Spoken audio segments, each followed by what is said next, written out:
We'll do it live! Fuck it! I'm Liz. This is Surly Amy from skepchick.org. I'm Keith from Sydney, Australia. Hello, I'm Daryl Ray, author of Sex and God and The God Virus. This is Rebecca Watson of skepchick.org. I'm Vivian Wheeler from Planned Parenthood.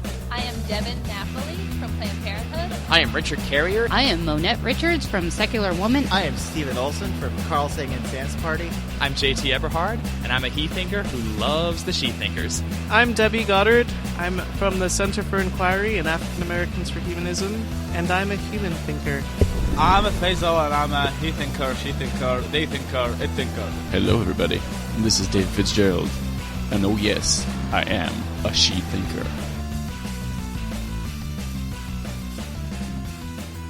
Hello, and welcome to Secular She-Thinkers, where secular girls geek out and justifiably rage. I'm your host, Dory Mooneyham, joined by nobody, because I'm in Thailand, getting ready for my sex reassignment surgery. Today is June 15th, 2014.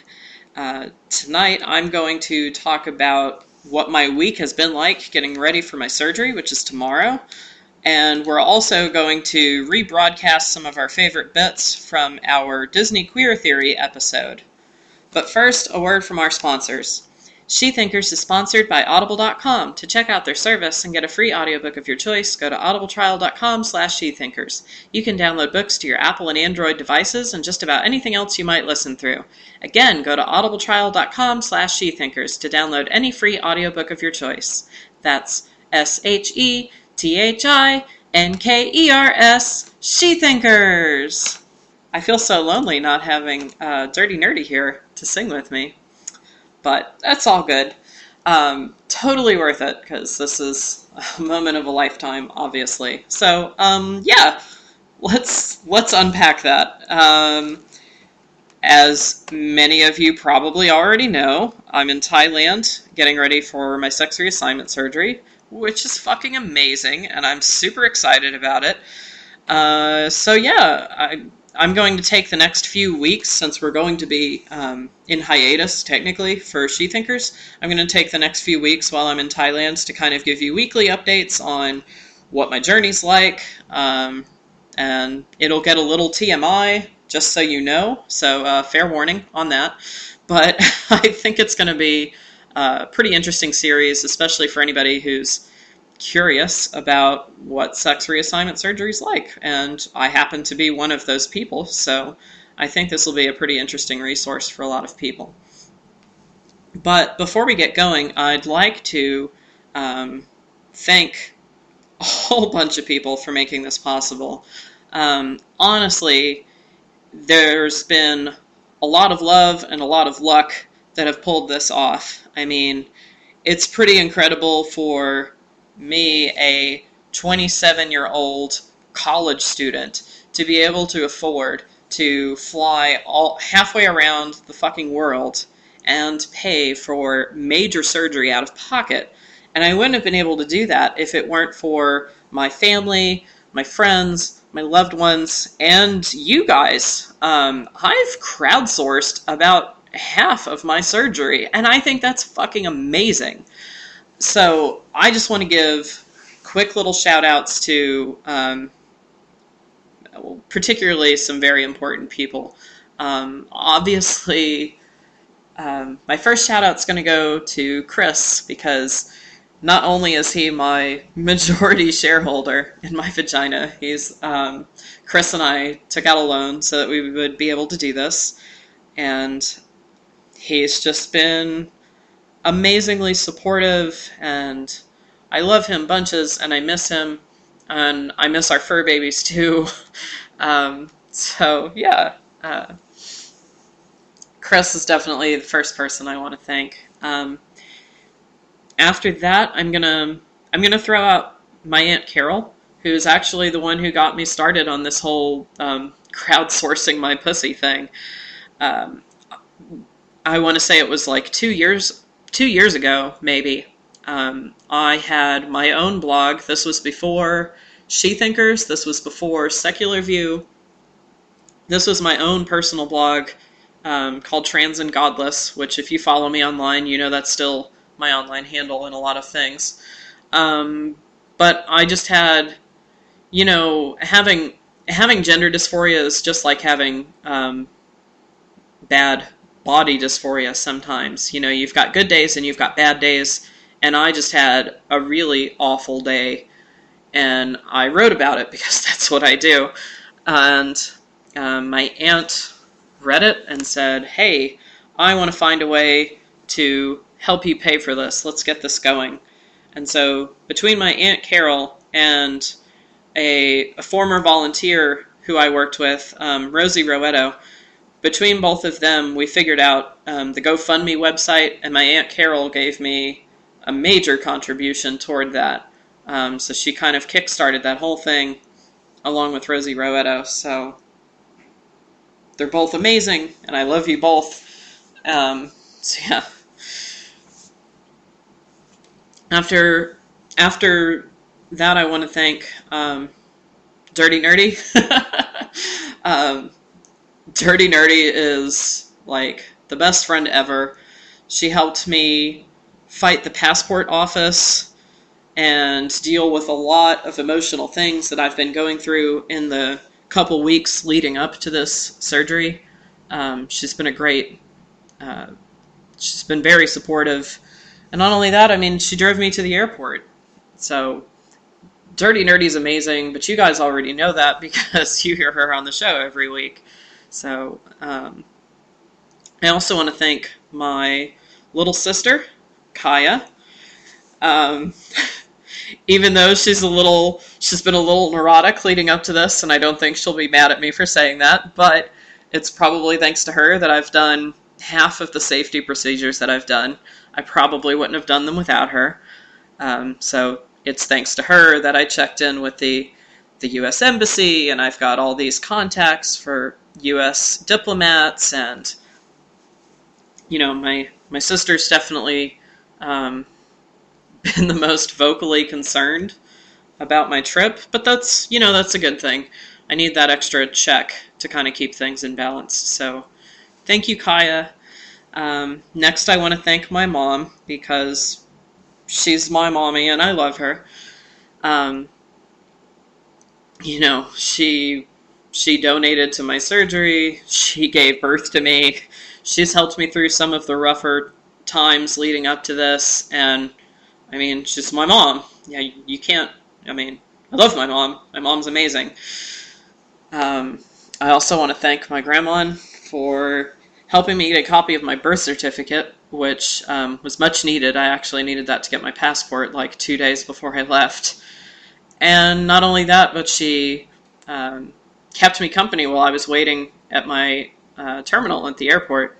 I had a good long conversation with her for about an hour or so, talking about her birthday, which was the day that I left, and family and lots of other things. And I have an amazing family, and that for me, family means, family of origin and family of choice, and it's great when those two line up, but that doesn't have to. Dirty Nerdy is just as much a part of my family as anybody else's, and so is Chris, and, I love my family so much, especially for helping me get through this, and I just want to, hammer that home for all of you. So, let's talk about some of the highlights that have been leading up to this week. Just to give you kind of a basic timeline, this whole journey, I'm going to go ahead and say, started Monday. Monday, Dirty Nerdy and I went to the passport office fairly early in the morning in downtown Dallas. I think we got there at 10, maybe 10:30. And I thought, all of the things that I needed to finally get my fucking passport through. And I can't describe to you how frustrating it has been working with the goddamn passport office. I put in my application for my passport like the first week of March, whenever spring break was this semester. that's what I did my first day of spring break, because I was like, all right, I'm going to go down to the passport office, I'm going to fill out all this shit, and I'm going to get my passport ready for when I go to surgery. So I was trying, I thought I was being a responsible adult and getting everything done. But, yeah, I've basically been strung along by them for, I don't know, the past 2 months leading up to it, where they basically said, they contacted me at the end of April and said, you gave us a letter from your therapist saying that you're trans and you've transitioned and you're female, but we need a letter from a doctor in order to make that happen. So I said, okay, fine. And I scheduled an appointment with a psychiatrist because I already needed a letter from a psychiatrist to get surgery. For those of you who don't know, let's pause and back up for a minute. There's what's called the Standards of Care, which is put forth by WPATH, which is the World Practitioners of Trans Health. I want to say, I don't know, I'm probably mixing up some of it, but anyway, it's the worldwide organization of healthcare providers who work with trans people, and they have certain standards of care that they've put together, and it's basically the steps that a trans person has to go through in order to reach the next step of physical transitioning, basically. So normally, the WPATH standards of care, you start out with therapy. After therapy, you get a letter for hormones. After hormones, or during hormones or before hormones, you have to live full time. And then in order to get surgery, you have to have, let me see if I'm remembering this correctly, you have to have been in therapy for 2 years, you have to have lived, quote-unquote, full-time for 2 years, which is just living as your gender. You have to have been on hormones for at least a year, I believe, and you need 2 letters from mental health care professionals, one of whom has to have a PhD. So basically, you need a letter from a psychiatrist, and you need a letter from a therapist. So, going back to the passport. The passport office said that I needed a letter from a doctor, but what I didn't realize from that letter is that when they say doctor, they don't mean PhD, they mean MD. So, the therapist that I went to see, who has a doctorate in psychology, but is not a psychiatrist, so she wasn't an MD, that didn't count.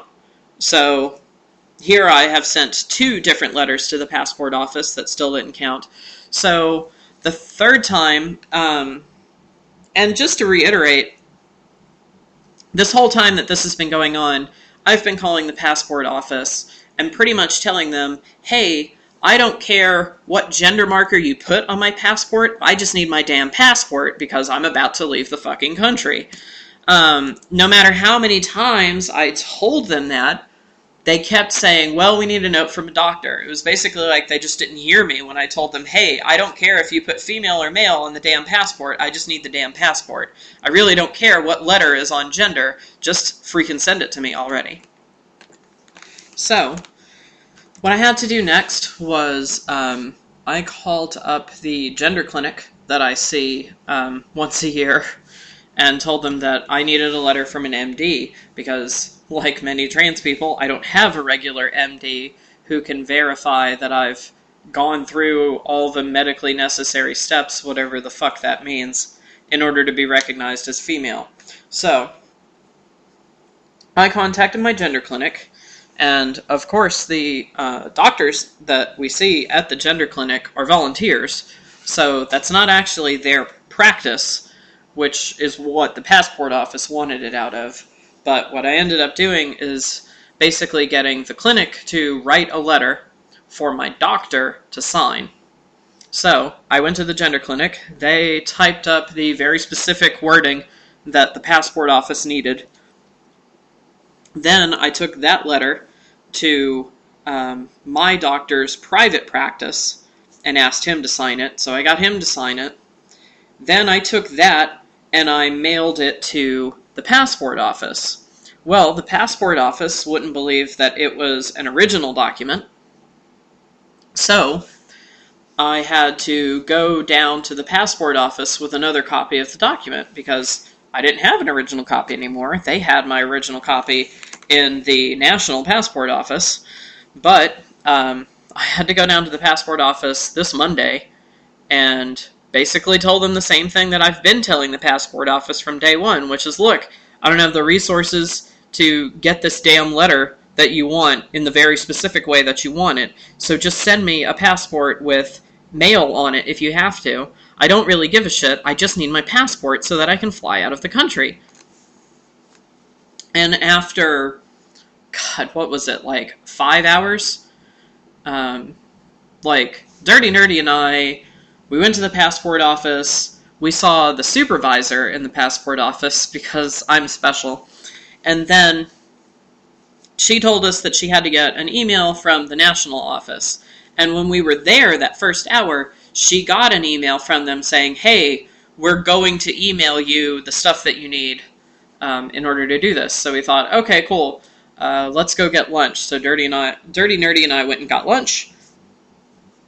And then after lunch, we went back up to check on it because we figured, well, if they emailed her that quickly, I'm sure that they emailed her the other stuff quickly too. That wasn't the case, but the supervisor said that she would call us when she had heard back from them so that we could go back. So, Dirty Nerdy and I didn't really have anything to do. We were in the middle of downtown Dallas, so we just kind of wandered around Dallas, I guess playing tourists for a few hours. And then finally we went back right before the office closes, which was at 3. And we went back and saw her, and not only had she not called us like she said she was going to when she heard back from them, but what do you know, they were still throwing shit in my way. So what she finally ended up doing is just giving me the mail passport, which is what I had told her to do from step 1, when I said, if they give you any trouble, just do this instead. So I don't know what the fuck is going on. It really felt like somebody just kept moving the goalpost away from me. Like, I felt like I had done everything they wanted me to do, and then whenever I had accomplished what they wanted me to do, then they came up with some other issue that was wrong with it. So, sexist bullshit all around when it came to trying to get my damn passport. And I was a little worried about that initially. I had my quote-unquote walking letter from my therapist that's basically just a, hey, cops or TSA agents or whoever else might be harassing Dory. Dory's a trans woman who's been, I don't know, transitioned for, Christ, like 6 or 7 years now. I've lost count. It's been a long damn time. So you shouldn't harass her because she's a woman. That's basically what my walking letter says. But I actually didn't end up needing that through any of the security checks that I've had to go through. So that was nice. I even had to go through that weird full body scan x-ray thing that they have in TSA agencies now. And, nobody batted an eye at it, so that's good. I honestly was worried about that, as are a lot of trans people, so there you go. What else? So that's struggling with the passport office, which honestly was like its own little epic bullshit. So after the passport office and Dirty Nerdy dropping me off at the airport, I was in the terminal for, I want to say, like 4 or 5 hours. I got there really early because I had no idea what kind of, further harassment I was going to get from airport security or anything like that. So I just wanted to be sure that I got all of my shit together. But at the airport was pretty relatively easy, as easy as American airports are to get through. I will say this, compared to the other airports that I've gone through as far as security goes, America is ridiculous. I'm sorry, like half of the things that the TSA agency does are completely unnecessary, and they're not done in other countries. I mean, the first thing that comes to mind off the top of my head is the taking off your shoes bullshit. I haven't had to do that in any other airport except America, and it's fucking ridiculous. Yeah, but that's another rant for another day. Along with that liquids in a bag bullshit, which some of the airports do and some of them don't, and whatever. So, my first flight out of the DFW airport was to London. And, it's been a while since I've flown. I've flown a couple times to New York and to LA. So it's not like flying was completely new to me, but flying out of the country certainly was. And this is easily the longest flight that I had at the moment. Now, my next flight after London was way longer, but we flew from DFW to London, and I want to say the flight took about 7 hours. Not counting the hour that we were stuck on the tarmac, because they had to, refuel the hydraulics or whatever the fuck it was that was going on. Some kind of maintenance issues. So being late, an hour late, actually kind of threw off my schedule, but I'll get to that in a minute. I was pretty lucky that my assigned seat was actually my preferred seating. I prefer to sit next to the window. And that was the seat that I was assigned, which was great. And not only that, but I was sitting next to an old New York Jewish couple who I had actually interacted with on the terminal.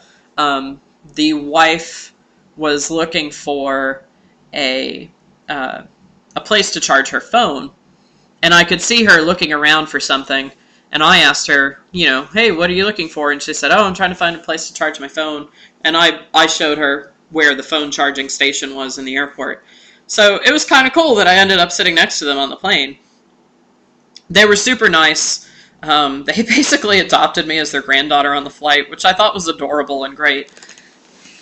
I ended up showing her how to work the little tablets that they have on the airplane. It's kind of cool. So I haven't flown in like 10 years or something. And the airplane is definitely, it's more comfortable and it's not at the same time. You definitely have more entertainment options, which is great for a hella long international flight. Both of my flights had basically these tablet things that had the airline's version of Netflix, basically. So you could scroll through different genres of movies and pick out movies or TV shows that you wanted to watch. It was pretty cool.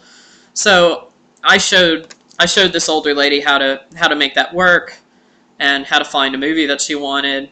And her husband was great. He he would pick up my carry-on out of the little storage area if I needed something, and they were an awesome couple. I'm glad that I got to interact with them. She seemed to think that I was, some kind of professional, which I thought was odd because I'm in my 20s and, to ride the plane, I'm wearing my bulkiest outfit. So I have like a tank top, a t-shirt, jeans, my sneakers, So it's not like I'm in a suit or anything, but she asked me what I did, and I told her I was a psychology student and that I was going to Thailand for holiday. I didn't tell her exactly what it was. So she was pretty excited about that. And her husband are, I guess, just doing a trip around the world. They went to visit Dallas for a while, and then they were off to visit London, and I think they were going to visit France next. So that's awesome. I hope that I'm able to do that when I'm older, Just go hop around the world for a while with my loved ones would be pretty great. So, as far as the flight itself goes, it was, it was as comfortable, I guess, as you could imagine coach on an international flight being. I feel like the seats on American Airlines are like 6 inches way too close to the other one, especially if the person in front of you reclines. So it was really hard for me to relax or get any sleep, especially near the end after like 6 or 7 hours on that plane. I would get up to use the restroom just so I could stretch my legs and, try to get the pain out of my back. So I tried to do as much exercise as I could on the plane, as silly as that sounds. The airline food itself, it's not as bad as the reputation that it gets. I mean, honestly, I can tell that they're trying really hard, and it's, it's decent. It's not as good as something that I would cook at home, but it's better than, like, microwaved crap, I guess. At the same time, though, it definitely gave me some indigestion and heartburn, so, I don't know. I'll give it a C for effort.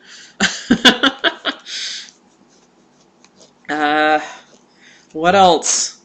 Well, I guess technically London is the first foreign city, foreign country that I've been in. I set foot in London in the UK, so that's my first time stepping on foreign soil, which was kind of cool. It was interesting, I come from a background where, we watched BBC comedies and things like that growing up, so I guess British culture I've always been somewhat aware of growing up. It's not really a new thing for me. But at the same time, it's very different from being in a country and actually, like, seeing a country firsthand. It's different from what you see on BBC, obviously. One of the things that I thought was kind of cool is, London kind of has this, I don't know, grittiness to it that you don't really see, on the BBC. When I thought about London, I kept comparing it to New York City, and I don't think enough people do that, I mean, you can definitely tell London's a city, and it's not all, crumpets and corgis or whatever, so, it's definitely urban, and I will say the British are pretty polite and pretty fun. Like I mentioned, I had some problems with my connecting flight when I landed in London, so I had to go back to the American Airlines terminal, and I was amused by the fact that it was all British people working the American Airlines terminal. I mean, it makes sense, because they live in the UK, so of course, they're all British working at the American Airlines terminal, but I still found it amusing. But they were really nice, and they helped sort me out, and they actually improved my trip, because I got to wait until noon to fly out of London, and originally I was going to fly out of London at, I want to say, 8:30 in the morning, so I got a few hours to relax and stretch my legs and not be sitting crammed in a seat forever. But not only that, they got me on a flight that went straight from London to Thailand. Originally, I was going to go from London to Bahrain, and then from Bahrain to Thailand, to Bangkok. But they got me a one-way flight, which was great. And not only that, the flight that they got me on was only like halfway full, so everybody in coach had their own row to sleep on, which was amazing. It's so hard for me to fall asleep on planes or buses or anything like that, because I have to sleep on my side. If I can't sleep on my side, it's like damn near impossible for me to fall asleep. I might nod off for like 10 minutes or so, but I really can't sleep unless I can lie on my side. So it was incredible to be able to lie down and sleep on the Thai airline. What else? Oh, so this was my annoyance with this whole transfer business. There were two setbacks situated with all of this. First of all, when we landed in London, our flight crew told us, "Hey, there's some people that are waiting for you right outside the terminal. They're going to help you get where you need to go to make your connecting flight as quickly as possible." And so I thought, okay, awesome. So I go out, me and everybody else on the plane, and I'm like, hey, I have this connecting flight to Bahrain. And they said, oh, okay, well, it's in Terminal 4. You better haul ass to get there, basically. Like, they weren't really helpful. So I run to the end of Terminal 3 where I'm at. I have to take a bus from Terminal 3 to Terminal 4. And then when I get to Terminal 4, I go through security checks again and everything else. And then finally I get there, and the airline that I was originally flying on told me that American Airlines had canceled my flight with them because they were late. So I had to go back to American Airlines in order to reschedule, and that was irritating, to say the least. I really wish that the people that were connecting me had let me know. What I found out later from the people at the American Airlines terminal is that they basically had set it up so that if I got there on time, then I would still get my ticket, and if I didn't, then they were going to reschedule me. So I thought that was kind of bullshit. I wish they had just, saved me that hassle, because it took me a good hour to get from where I was to the other terminal and then back to Terminal 3, which is where American Airlines was. So it was a lot of stress for nothing. I did end up making more friends when I was rushing to the Bahrain plane, though. I made friends with this Indian family who had 2 young children, and we basically we saw each other again on the bus ride back from Terminal 4 to Terminal 3. And I said, let me guess, you were taking the plane to Bahrain too? And they were like, yeah, what the hell's up with this? Why didn't they tell us that they had rescheduled us on another flight? And I said, I don't know, but that's irritating. So, we chatted and got to know each other for a little bit on the bus ride back, and going through security and everything else again. It was a mess. But to top it all off, the last little grievance that I had is that my luggage didn't make it to Thailand at the same time that I did. By the time that I knew what terminal my flight was going out of, because they didn't announce it until an hour before, by the time I knew what terminal I was flying out of, my luggage wasn't going to make it until an hour and a half. So I was basically told I was going to have to wait a day for my luggage to get to Thailand with me. It was going to get there the next day.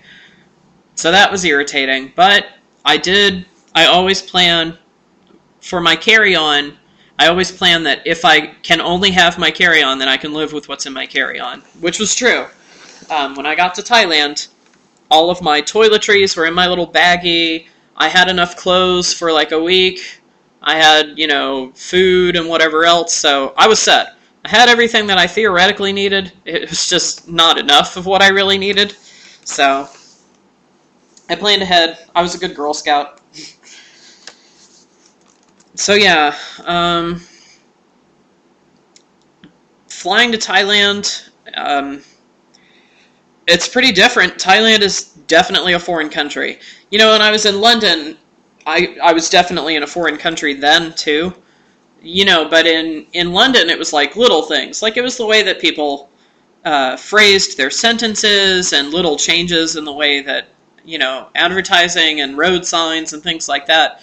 All of the changes were fairly subtle in London. In Thailand, I guess it's the next degree. It's not super drastic, but it's definitely drastic enough where you're like, whoa, I am definitely in another country. This is not the same, culture that I've grown up in. Some of the things I've noticed is, whereas, growing up in the South in America, there's crosses everywhere. Here in Thailand, there's Buddhist shrines everywhere. So, replace one religion with another. Not only that, I was kind of amused that instead of having a Gideon Bible, I have whatever the Buddhist version of Gideon's are, book on the teachings of Buddha. So, same bullshit, different story, I guess. Proselytizing in any form. I am definitely grateful that English is clearly a taught language here in Thailand, because I haven't interacted with anybody yet in my whole week that I've been here or whatever. I haven't interacted with anybody who doesn't speak English, and that includes everybody that I've interacted with at the airport, everybody that I've interacted with at, the grocery store or the 7-Eleven or street vendors, the nursing staff, my doctor, my driver. Everybody I've interacted with speaks English here. To varying degrees. I mean, for some people it's broken English, but it's not so broken that we can't understand each other, And trying to learn Thai, I have a lot of respect for Thai people who know English as well as they do, because they are not even remotely close to the same language. You know, like learning other Latin-based languages is relatively easy-ish for me. Like, I can usually kind of gather what something means in another Latin language, but there's nothing to really base that on with, you know, with Thai. So, my hat's off to the Thai people who understand English. Alright, so, what else? Definitely experiencing a lot of jet lag. It's not surprising, but, you know, when you think about the fact that I left, my time, it was Wednesday afternoon. I left Wednesday at 5 or 6, and then landed in London at 7 in the morning, and then landed in Thailand at 7 in the morning. You know, it definitely, like, I had flown through 2 different sunsets and hadn't slept. So it's trippy. Like, I had gone through 3 days worth of time, basically, but it didn't feel like 3 days worth of time. It felt like, I don't know, about 24 hours worth of time, and so it was like, I'm still adjusting. I'm a little better now. I've been here for 3 or 4 days now, so I'm starting to really adjust to it. But it's still throwing me off guard. Flying to the other side of the world definitely fucks with your circadian rhythms. What else? Okay, so let's talk about what all I've gone through as far as the surgery process goes, such that it is right now. So, once I landed in Thailand, you know, I went through customs with nothing to declare, because I didn't have anything. I had clothes and toiletries, and that's it.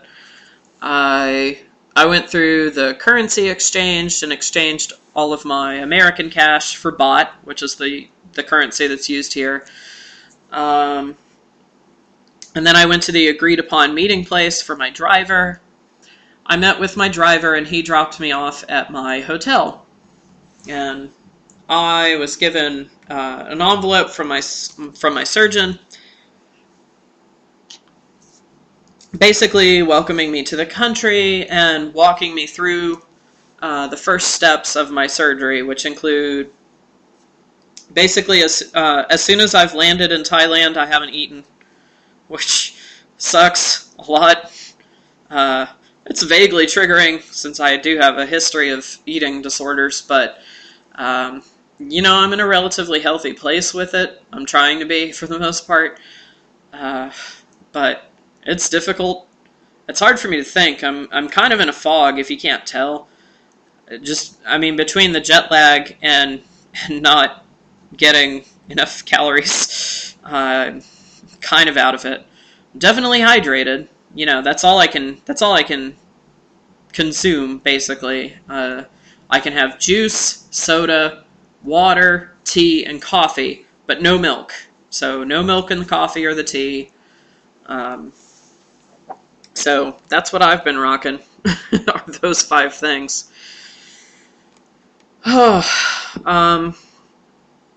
So my driver dropped me off here, and then I had a day to spend in the hotel room, which I took the opportunity to catch up with everybody online and email my family and everything else. So I basically hung out in my hotel room, got everything situated the way that I wanted it. My hotel room is fucking adorable. It's like a little apartment complex, really. We've all got little, I don't know what to call them, cottages, townhomes, little houses, basically. And it's a studio apartment, basically. You walk in through the front door, and there's my little living room, which has a big standing closet and dresser on one side, my TV and the TV stand and bookshelf on the other, my couch, and then that makes up my little living room space. Then I've got my little bedroom space, which is basically a bed, 2 nightstands, and a desk/vanity. I've got a little kitchenette in here, so I've got a full-sized fridge. It's not a mini fridge.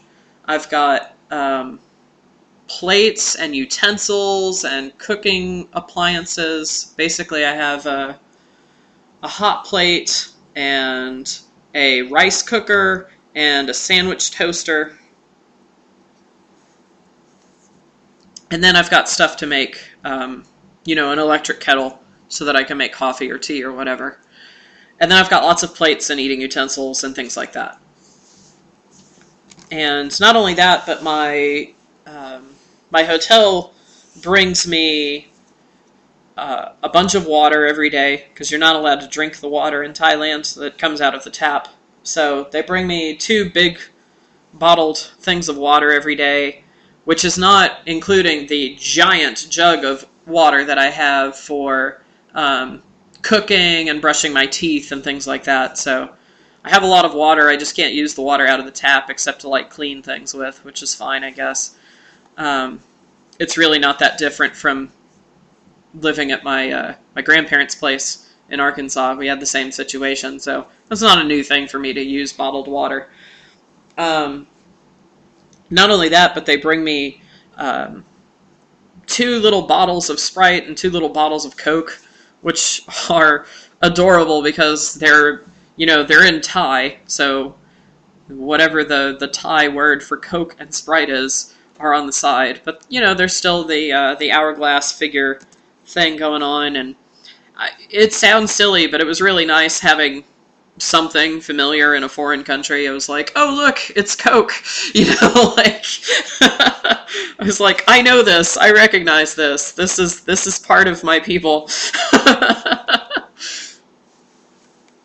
Oh, it's funny. Everything here it's half in Thai and half in English, but it's not like a word for word translation. It's not like it has the Thai word for it on there and then the English word for it on there. Usually what it is, it's like the main name for the product is in Thai, and then the little descriptors and things like that for what it is are in English. So, for example, I went and got big bottles of shampoo and conditioner and other things at the grocery store yesterday, and it's brand name stuff. It's more or less the same stuff that I use at home, but it has L'Oreal and then random Thai words that I can't understand, and then underneath that shampoo or conditioner or whatever. So I've been able to figure out more or less what everything is when I'm shopping, but it's been an adventure. What else? Oh, that's the other thing. So my luggage didn't arrive right away, and my deodorant was in my checked luggage, and so I had to go, 3 or 4 days without deodorant, which apparently deodorant's not it's not a thing here, and I'm not judging about that. I realize that it's a westernized thing, and it's not inherently good or bad, but I've never really had to deal with my own body odor before, so it was definitely weird having to put up with that for, several days in a row. I was so happy when my luggage got home so that I could put some deodorant on.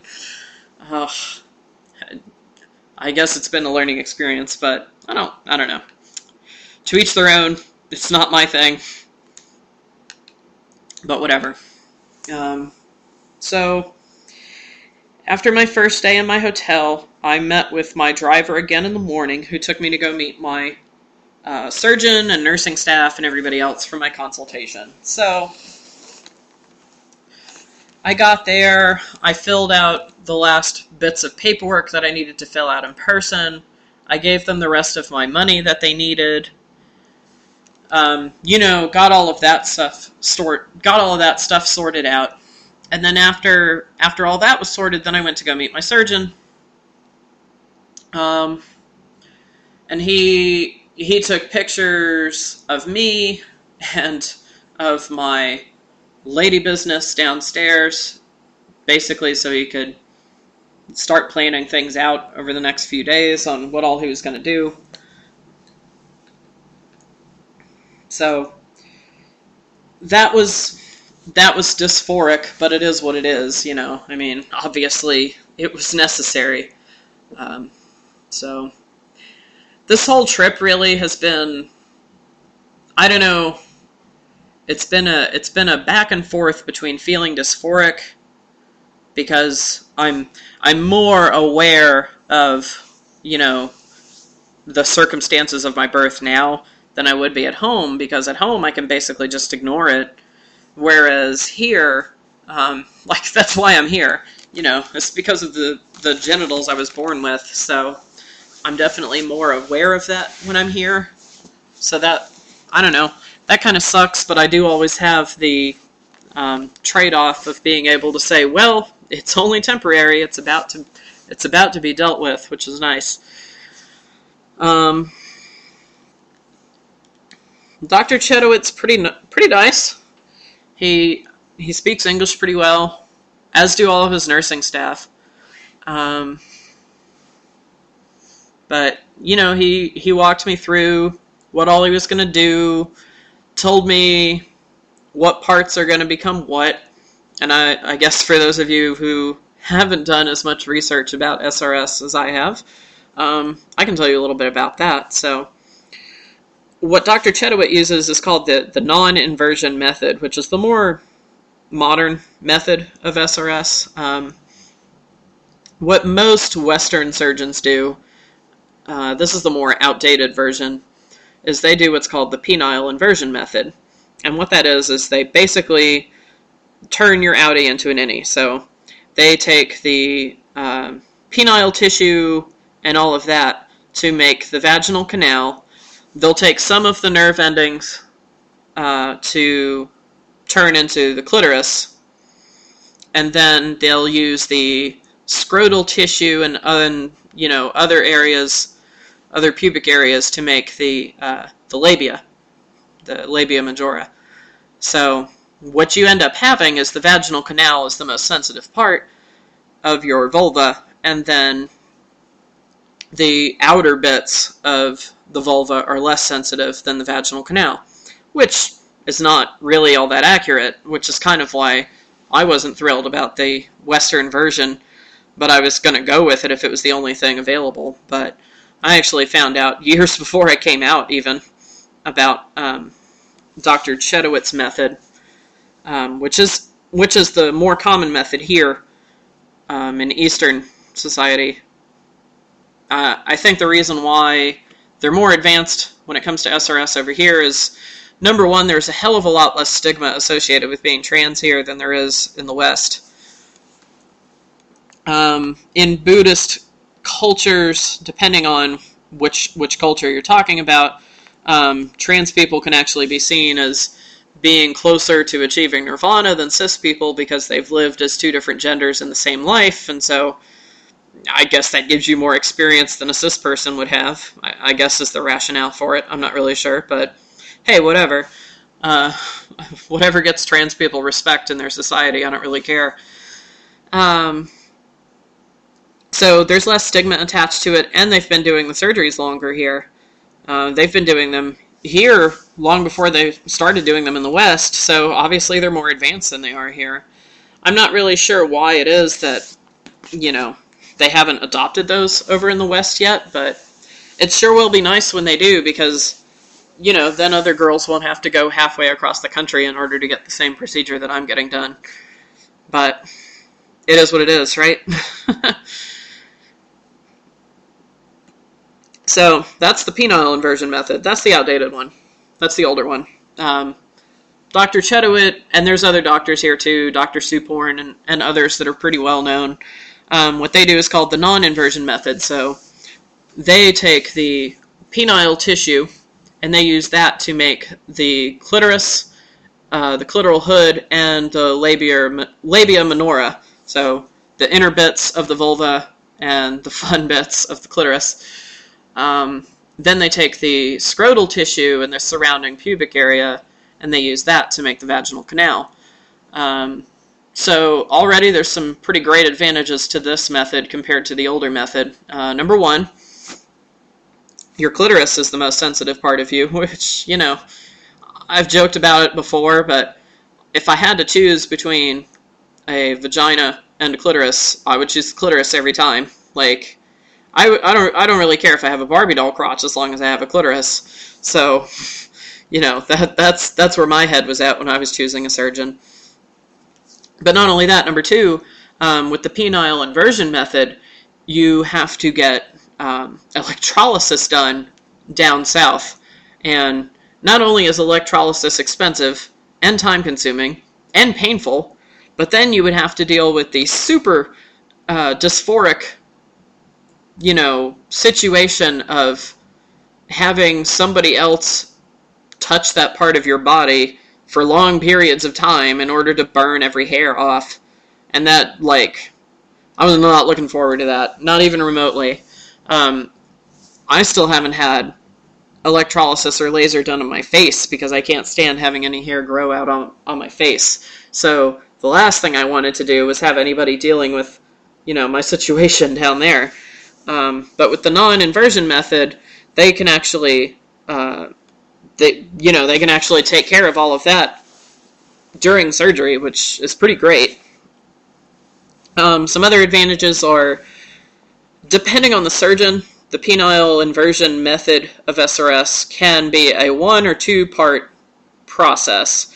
And for a lot of surgeons, it's 2-part. And what I mean by that is they have the vaginoplasty first, which is basically they just make the vaginal canal and they make the clitoris. They basically, it's a rough version. And then after the vaginoplasty, they have the labiaplasty, which is, you know, creating the outer parts, the vulva and things like that, making it look nicer, basically.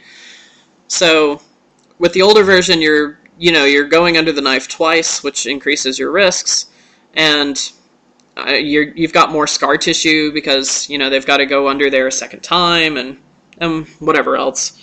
So yeah, that's why I chose Thailand. I mean, surgery is becoming more available under insurance companies and things like that.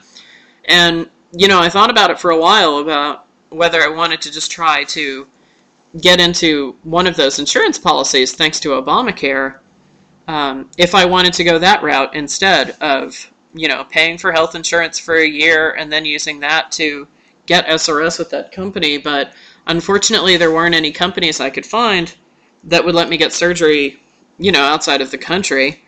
And then on the same side, I couldn't find any surgeons in the country that did the method that I wanted for my surgery. So unfortunately, to get the best surgery for me, I had to pay out of pocket, and I had to go halfway across the country, which sucks.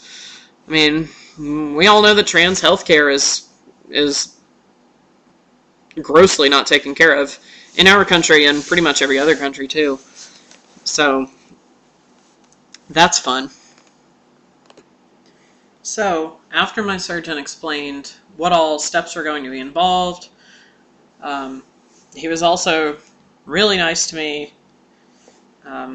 You know, I've dealt with it before with doctors. Doctors who work with trans people really fucking love working with me because, let's face it, I get cis privilege because I'm perceived as cis everywhere I go, and the doctors who work with me are pretty thrilled about that because it makes them look even better, even though it's really my genetics and the situation of growing up that made that happen more than anything that they've done. I mean, all I had to do to transition was change clothes. I mean, I really had a very easy transition. So, Dr. Chetowit's not that different. He was pretty excited to have me as a patient. I'm one of the younger patients that he's had, I can tell. Which again, I mean, 27-year-old college student, yeah, it's pretty incredible that I've been able to raise the money for this.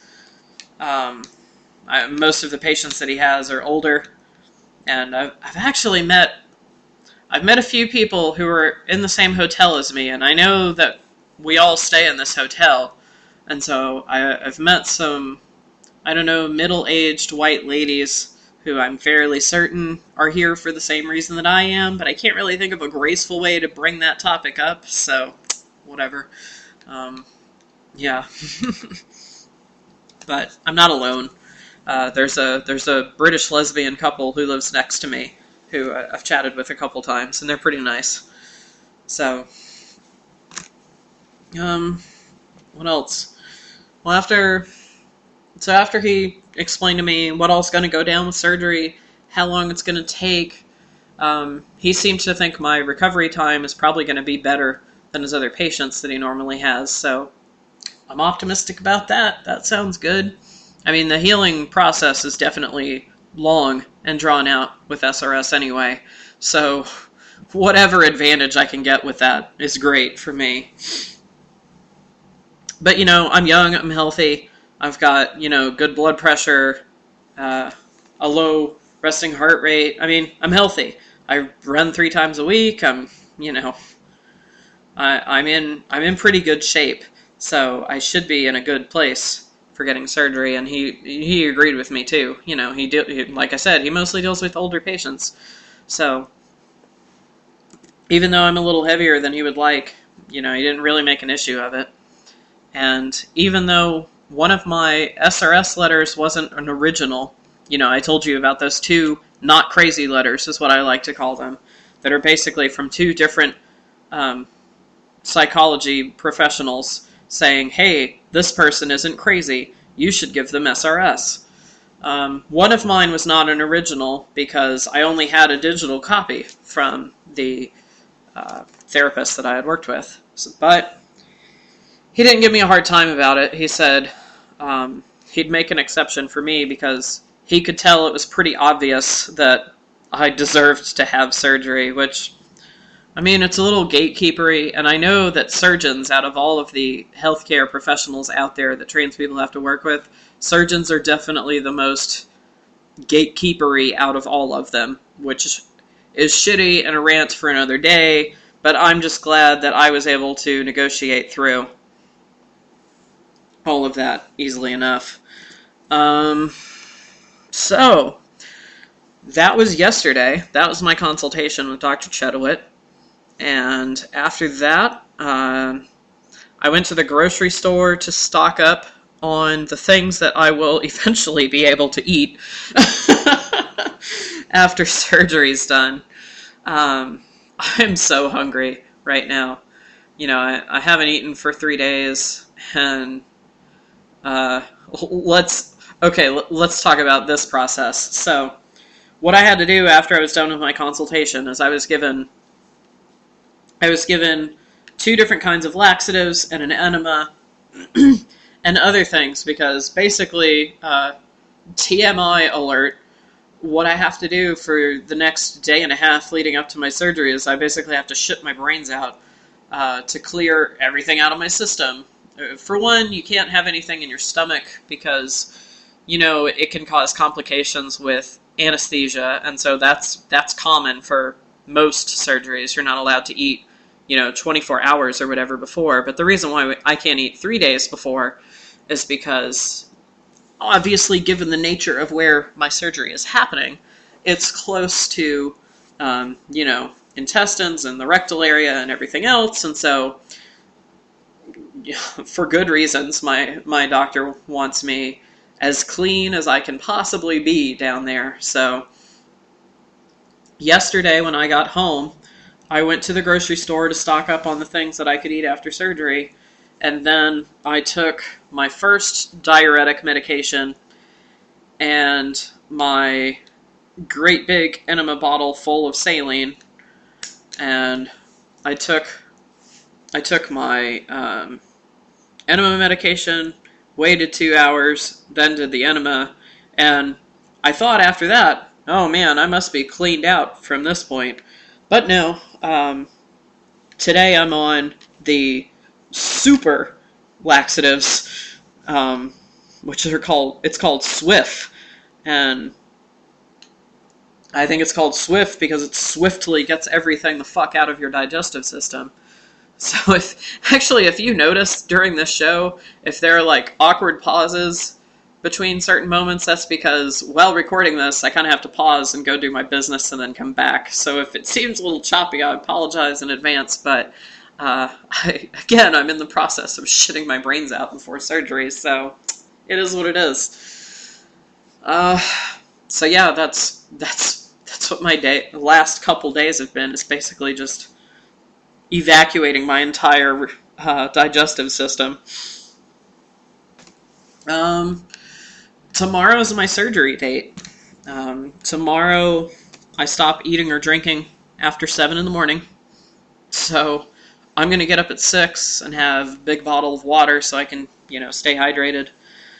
And then I can't eat or drink until I wake up from surgery, basically. So, local time here, my surgery will be at between 2 and 3 in the afternoon. Basically, my driver comes and picks me up at 1 in the afternoon. I go through prep work around 2, which, it's the same prep work you have to do for any surgery. It's not any different, really. And then after my prep work is when I go in for surgery. And the surgery itself takes about 5 or 6 hours. So if we're assuming my surgery starts at 3, that means my surgery will finish around 8 or 9 in the evening. My surgeon actually does his surgeries in the afternoon intentionally so that he can basically sleep in before going into surgery, so he can be as fully rested as possible, basically.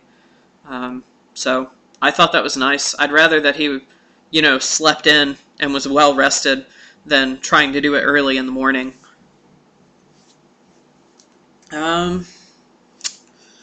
Other than that, I don't know. My feelings at this point, I don't know. I'm nervous. I've never had surgery before. I have no idea what to expect, really. So I'm nervous about that, but otherwise, the hospital where my surgery's at looks like an American hospital. It's not, I guess people have bad visions of getting surgery done in Thailand, but really, apart from everybody being Thai, it's not that different from being in the States. Actually, after my consultation, I had to go and get a chest x-ray done and some blood work done and things like that. And, again, I was in the hospital. It's not any different from an American hospital. Not that I could see, It's still creepishly sterile and everything else. So, yeah. So, I'm not nervous on that front. I don't know, I'm just nervous. I've never had surgery before, and it's definitely major surgery, so I don't know what to expect. I'm as well prepared as I can be. I've done all the research. My surgeons walked me through everything. Intellectually, I know what all's going to happen, and intellectually to some degree, reading what other girls have gone through and reading up on those accounts, I know somewhat what to expect, but there's not really any way to know what that's going to be like until you go through it yourself. So I don't know. I'm anxious, but I'm excited. It's going to be nice to not have to deal with this bullshit anymore, honestly. Yeah, sex is going to be easier, but that's such a minor thing for it, really. I'd be lying if I didn't say if I said I wasn't looking forward to sex after surgery, but I can't do that for 3 months after surgery, so, that's not really my main motivator for this. My main motivator for this is just, I've gone through a long, long personal journey of coming to love my body despite its imperfections and all that body positivity shit that, feminism's all about. It's been a long journey for me getting comfortable with my body, and at this point in my life, before surgery, I'm comfortable with 95, 99% of my body.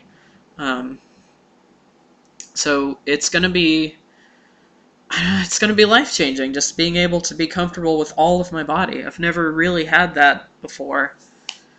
And, I don't mean, my body's not going to be perfect after, and I can acknowledge that, but it's at least going to feel like it's mine, and it's hard to explain to somebody who's not trans, but my best analogy that I've used before is if you've ever seen District 9, it's the South American. It's set in South America, and it's about apartheid, but it uses aliens, right? And the main character is this fucking white dude bro who gets sprayed by some alien technology, and it ends up slowly turning him into an alien. And the way that they shoot that film, where he's like completely flipping the fuck out over having different parts of his body turn into something that's completely foreign to him, that, I think, is the best metaphor I've ever seen for what it's like growing up trans. Like, if you see that scene where he first takes his cast off and he's got that fucking alien arm and he just flips his shit, that's what it's like waking up trans every day, for me, at least. Like, every day when I wake up, and honestly, like, my genitals don't play a large part in my life, just like they don't play a large part in most people's lives. I mean, 90% of my day-to-day life, I don't think about the fact that I'm trans. I don't think about the fact that my genitals are fucked up and not what they're supposed to be, but for that other 10% of my life, it can be really shitty to have to deal with, Anytime I have to go to the restroom, anytime I have to take a shower, anytime I have to get naked. I mean, I don't think I'm naked for completely naked. I don't think that happens for more than like 30 seconds out of a 24-hour day. Like, I literally, at this point, I am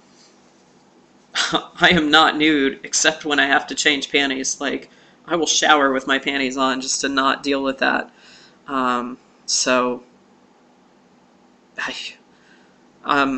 It's weird because I'm a nudist at heart. Like, I am very comfortable with my body. I actually love my body a lot more when I don't have to have clothes on it, because I don't know, clothes are only made to fit a small portion of the population. And so for me, not wearing clothes, I'm like, hey, my body's just fine the way it is.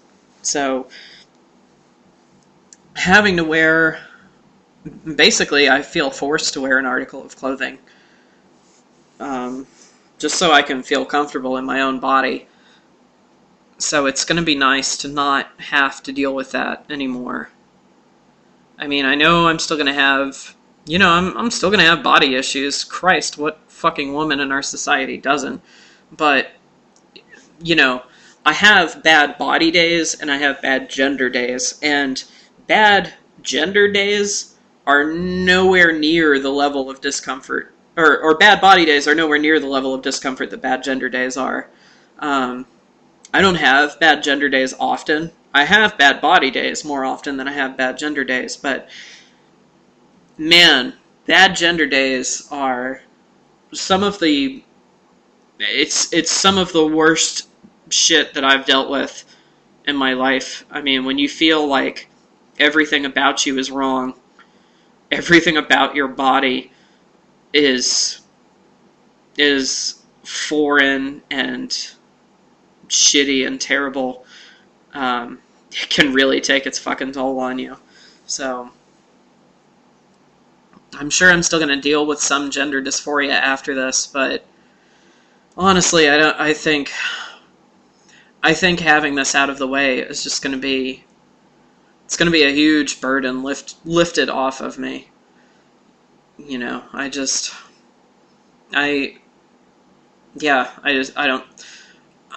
know how to put it into words for people who aren't trans. I don't know how to explain it. I don't know how to describe how important it is for us. You know, I know people argue that it's cosmetic and it's not medically necessary, but it really is. I mean, in order to live a happy and comfortable life as a trans person, having the option to have surgery is medically necessary. Not all trans people need surgery, and I'm not judging people who don't want or don't need surgery, because, I mean, honestly, if you're happy with you know, the genitals that you're born with, then it saves you a huge fucking headache.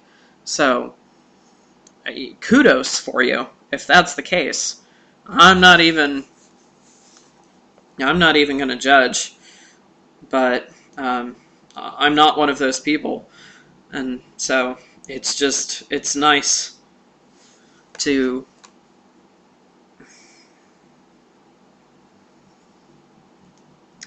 have this sorted, you know.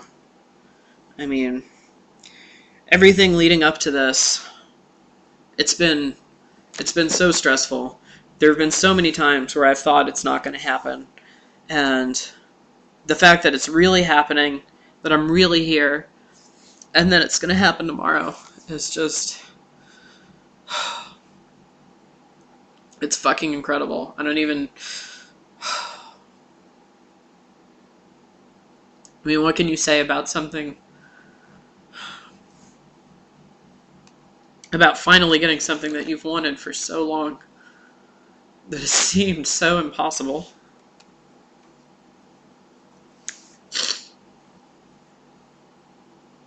Oh, man. Well, I think that gets you guys up to speed on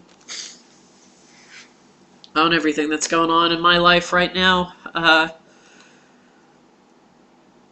It's incredible to think this is my last episode of Shethinkers pre-op.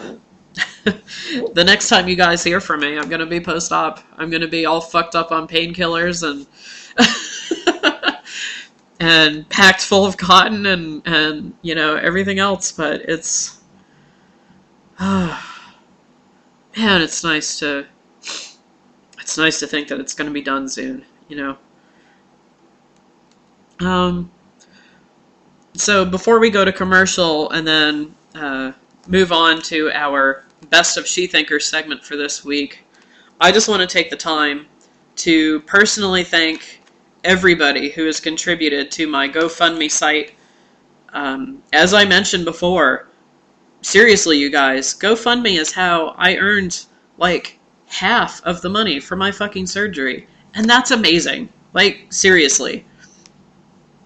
So, I've ranked these names in terms of dollar amounts donated and in alphabetical order, but I don't want you to think for a second that even if you only donated $5, that is still $5 that got me here. I mean, the $5 donations add up, the $10 donations added up, all of it added up to half of my fucking surgery. So, seriously, you guys are amazing. I know that Dirty Nerdy and I have joked before that, you know, we don't make any money doing Shethinkers, but I like to think of this as basically your guys' way of saying that you appreciate what we do, and I really appreciate that. I'm so grateful for the amount of love and support that I have from everybody in the community. So, yeah, these are the people I want to thank. These are all the people who've donated to me. All 65 of you amazing people. Aunt Carol, Sam Sloan, Dirty Nerdy, 5 different anonymous people. Julia Riccardi, Rosie Roetto, Aunt Melanie, Rodolfo Jancan, Alex Barnes, Amanda Martin, Aaron McGowan, Jamie Jennings, Kara Brookins, Christine Bible, Danielle Carrington, Joshua Bergman, Michael Terrell, my mom, William Garrett, Sarah Pierce, Amanda Stofko, Bridget Gaudette, Daniel Moran, David Fitzgerald, Jennifer Dumman, Justin Pektovsky, Libba Murphy, Melanie Clemmer, Tim Crookham, Vanessa Lynn, Amanda Graham, Andrew Wilson, America Yamaguchi, Angela Pigari, Francis McGaugh, Guillermo Sarko, Jara Haynes, Lindsay Boyle, Ryan Kofer, Amy Walensky, Audrey Sessa, Chris Bryant, Hannah Stores, Jesus Valadez, John Hatton, Karen, Liz Dudek, Marcos Resendez, Mary Cohen, Michael Schmid, Renee Baker, Sarah Oliger, Tony Lima, Yasmin Ali, Barbara Daly, Dan Tower, Julio Rosario, Kevin Jenkins, Laura Cox, Lisa Milne, Liz Price, Ryan Long, Victoria Herod, and Zachary Moore.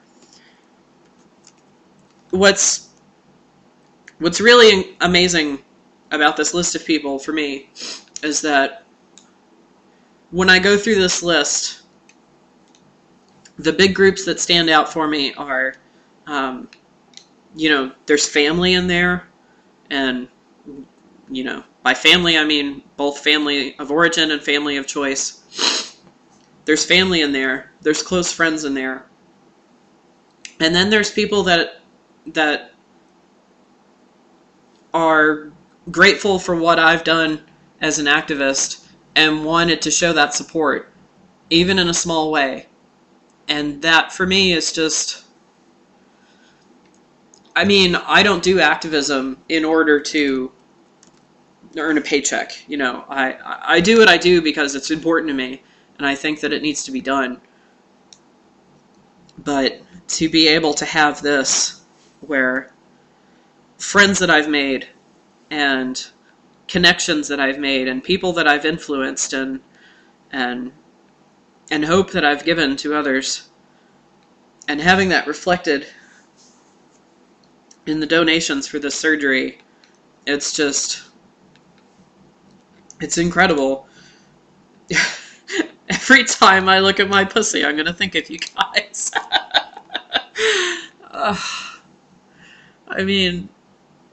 There's no way we'd be able to afford this without your help. And I know this isn't even all of the people that have helped, because even if you weren't able to donate, there were people who shared my website all over social media and got the word out. And what's incredible about that is, a lot of the people who donated to my site are people who have seen me at conferences, or who listen to the podcast, or have read my blogs, or, a lot of the people who contributed were family members or fans. But some of the people who contributed are just perfect strangers.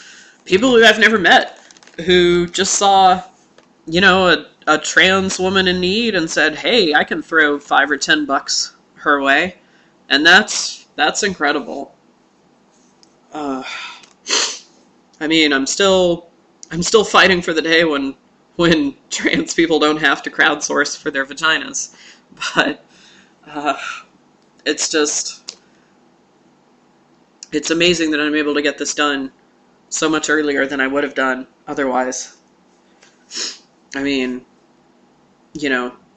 to 14 grand, the whole cost of my surgery and everything. It's a lot to put together out of pocket. It's basically a new car, and it's a new car that you can't finance.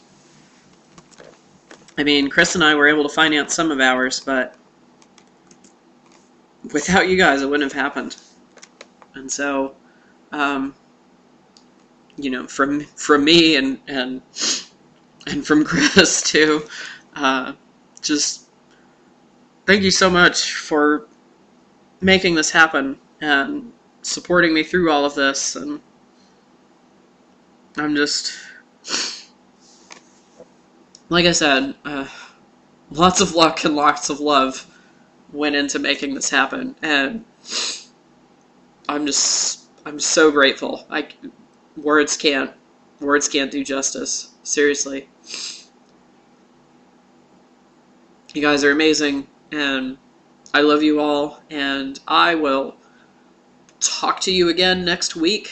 I don't know how soon I'll be back on, Twitter and Facebook and everything else, but keep an eye for me on social media. As soon as I am conscious and able to do so, I will let you guys know that I'm okay after surgery, and I'll keep doing the same shit that I do. So, I'm going to write about it. I'm going to podcast about it. So, you will definitely stay updated.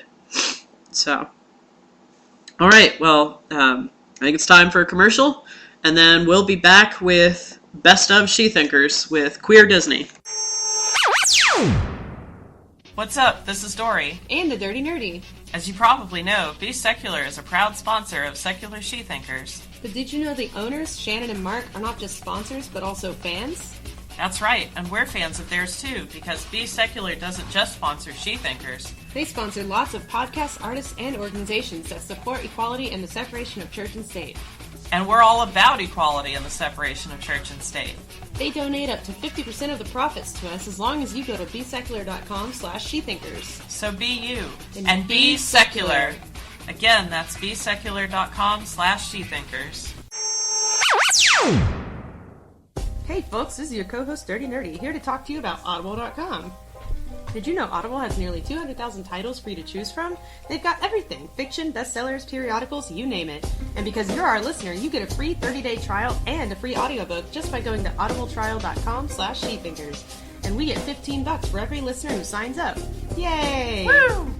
This week we personally recommend The Purity Myth, How America's Obsession with Virginity is Hurting Young Women. Jessica Valenti argues that the country's intense focus on chastity is damaging to young women. Through in-depth cultural and social analysis, Valenti reveals that powerful messaging on both extremes, ranging from abstinence curriculum to Girls Gone Wild infomercials, place a young woman's worth entirely on her sexuality. To download your free audiobook today, go to audibletrial.com/shethinkers. Again, that's audibletrial.com/shethinkers for any free audiobook of your choice. Planned Parenthood believes in the fundamental right of each individual throughout the world to manage his or her fertility, regardless of the individual's income, marital status, race, ethnicity, sexual orientation, age, national origin, or residence. They believe that respect and value for diversity in all aspects of their organization are essential to well-being. They believe that reproductive self-determination must be voluntary and preserve the individual's right to privacy. They further believe that such self-determination will contribute to an enhancement of the quality of life and strong family relationships. To donate your time or money, or to utilize their services, go to PlannedParenthood.org. Remember, for every dollar you donate to Planned Parenthood, Jesus blesses an aborted fetus.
Hey Shethinkers, it's me again. So apparently I was wrong.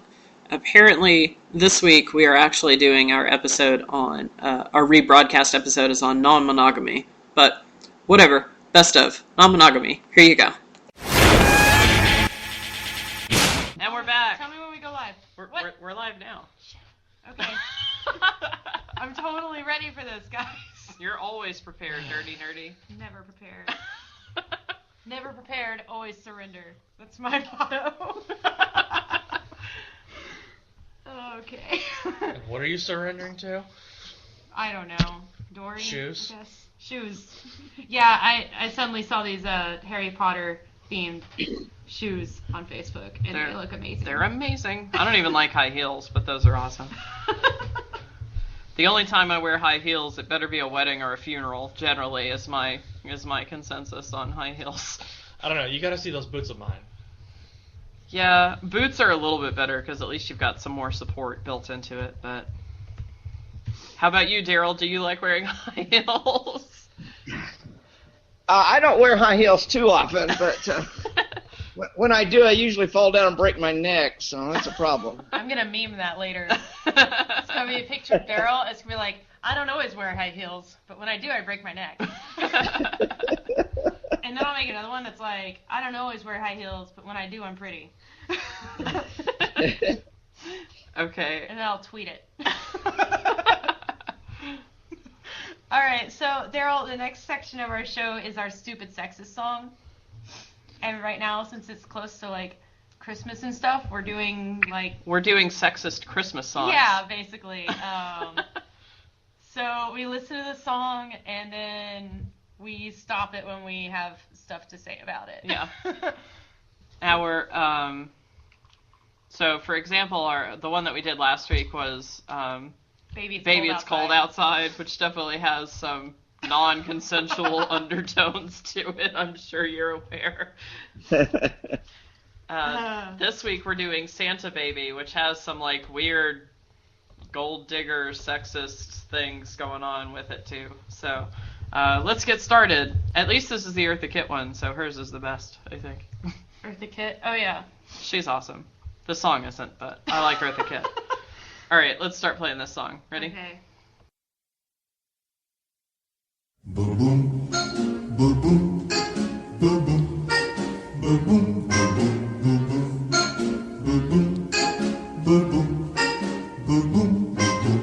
boom. Santa baby, just slip a sable under the tree for me. What is a sable? Daryl, you're old. What's a sable?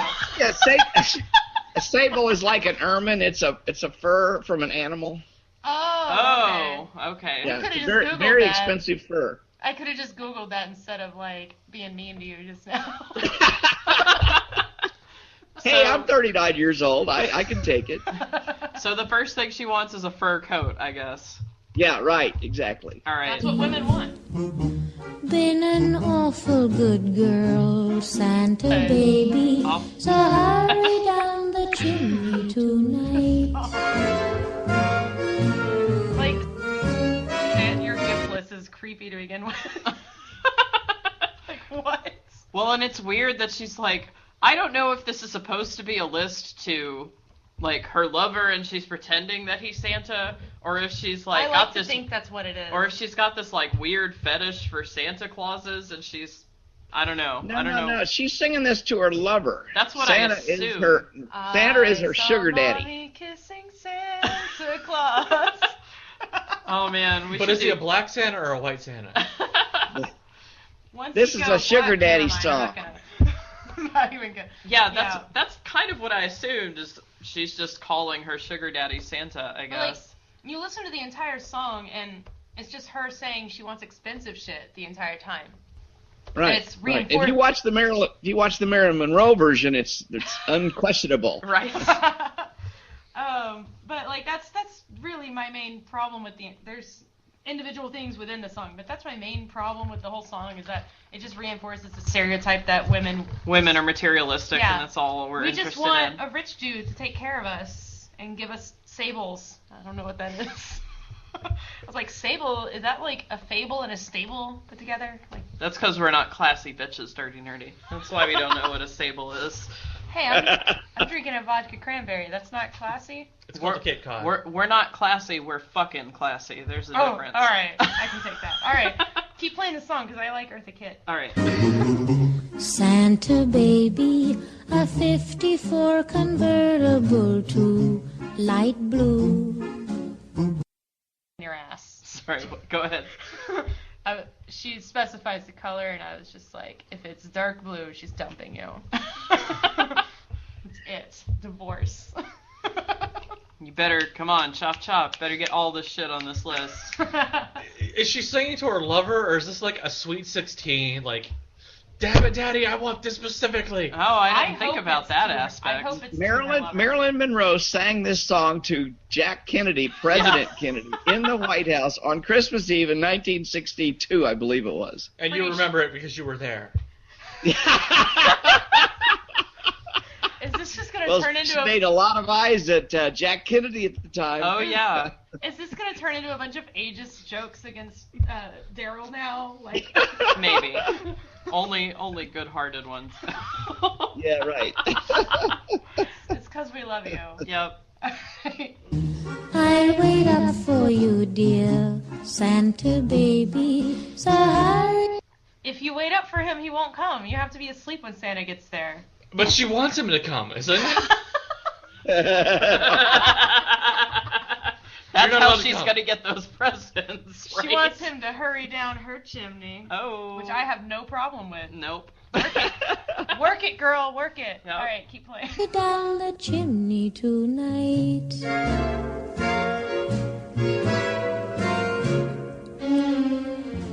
Think of all the fun I've missed. Think of all the fellas that I haven't kissed. So speaking of non-monogamy... I just want to say, like, she's saying how good she is, and the way that she demonstrates that is by saying that she hasn't kissed a bunch of guys.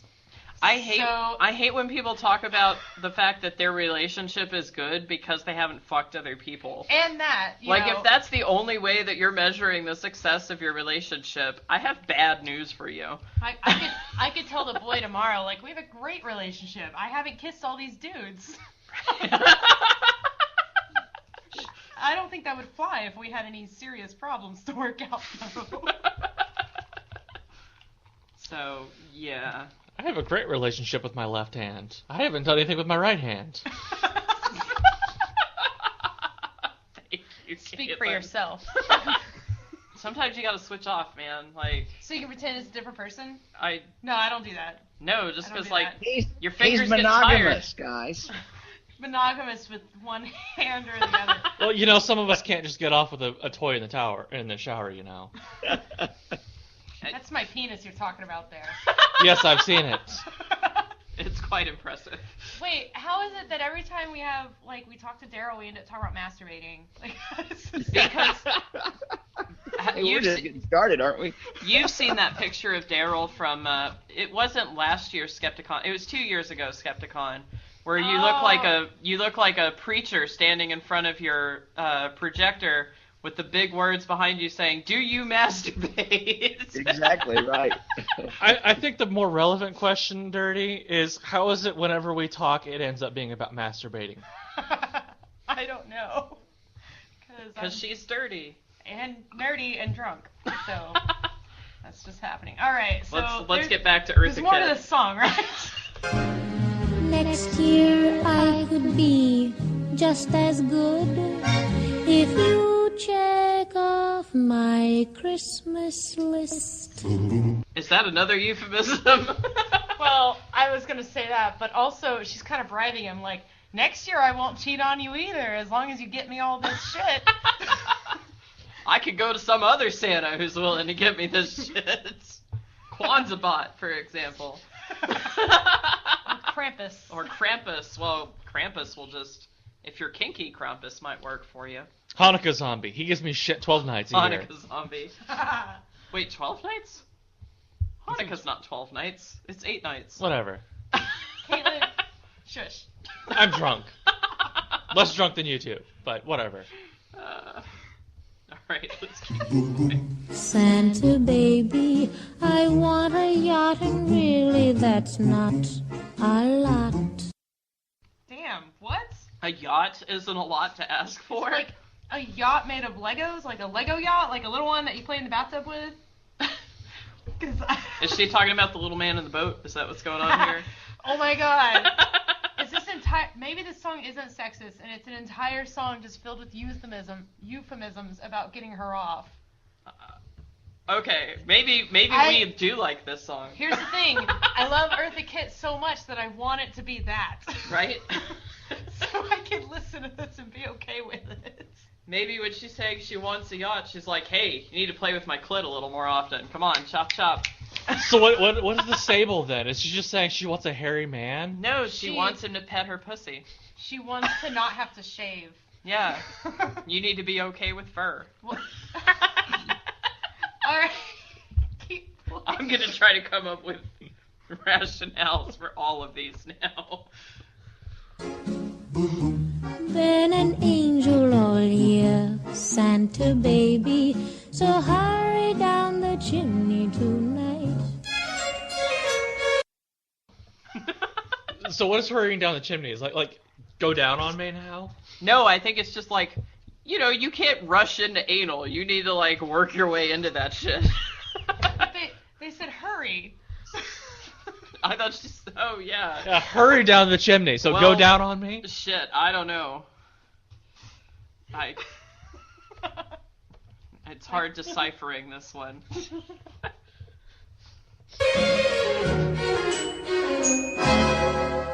Santa honey, one little thing I really need, the deed. Sorry, you can keep playing. That's all I wanted to say. To a platinum mine, Santa baby, so hurry down the chimney tonight. The deed to a mine? Like she wants to own a mining operation?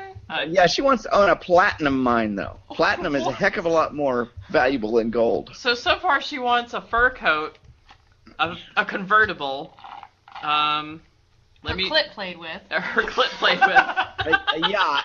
A yacht. A platinum mine. Damn. I don't know how good the sex is with this woman, but obviously pretty good. Obviously. I don't know. I mean, that's the sexist way of looking at this song. Well, that's how you're supposed to look at it, right? I guess so. She's being all sexy. Yeah. While she asks for the stuff. Yeah, okay. Santa cutie, and fill my stocking with a duplex. What? She wants DVDA. That's what that one is. Fill her stocking with a duplex. And checks.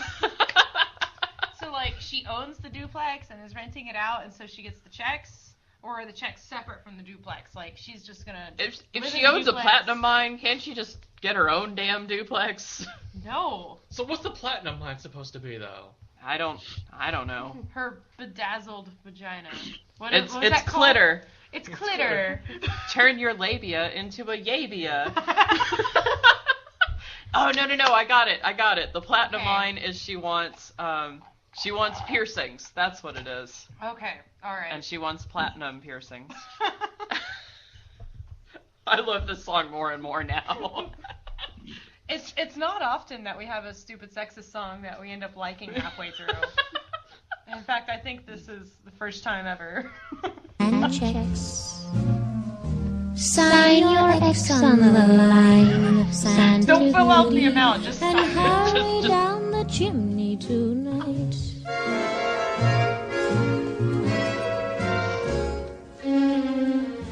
Come and trim my Christmas tree. What? So now she wants you to shave her. Daryl, your turn. I was gonna say... Hey, it's just what it says. She needs somebody to help her trim her Christmas tree. You guys are reading way too much into this. Daryl, you know what? It's called Death of the Author, so we can interpret it however the hell we want. That's what that means, right? Sure, why not? It means what we want it to mean. I'll send you the link to TV tropes later, and then... And like the writing the X on the check, I think that's just like, after you've come, like just swoosh it all over. No, that's not how that works. after he's come? I don't. Like as he's coming, like or whatever. You don't know. You're a lesbian. I don't know. You don't yes. have to deal with cum, and you do have to deal with it. Nobody likes it. Nobody likes men cum. Yeah. Let's put it that way. Yes. Right, Daryl. I wouldn't know. It's got a weird consistency. We'll go with that. Among other things. Okay, I guess we can play Let's finish this song. With some decorations bought at Tiffany, I really do believe in you.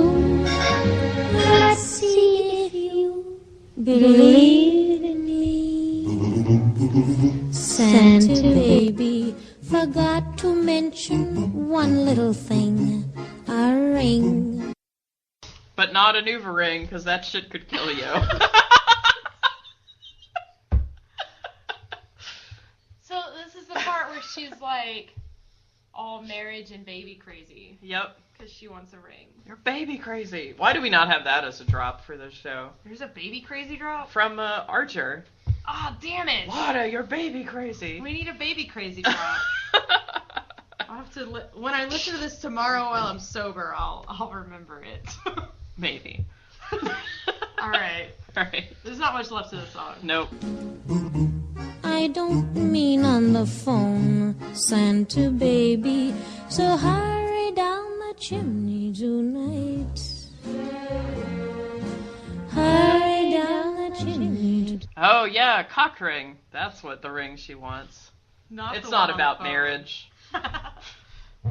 Daryl, do you think we're being accurate at all in our reading here? I would say you've gotten quite far off the mark, but it's entertaining no less. I like it better this way. It doesn't feel as sexist. It feels like more fun and kinky, like she's telling him what she wants. Yeah. I like that. I think the modern interpretation is probably much more entertaining than the old one. Yeah.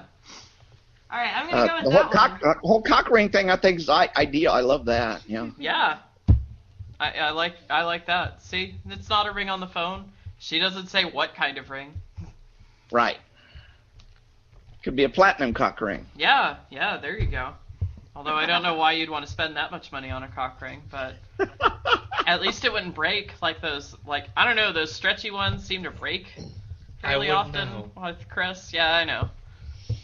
I'm just going to broadcast our sex life real quick. Sorry.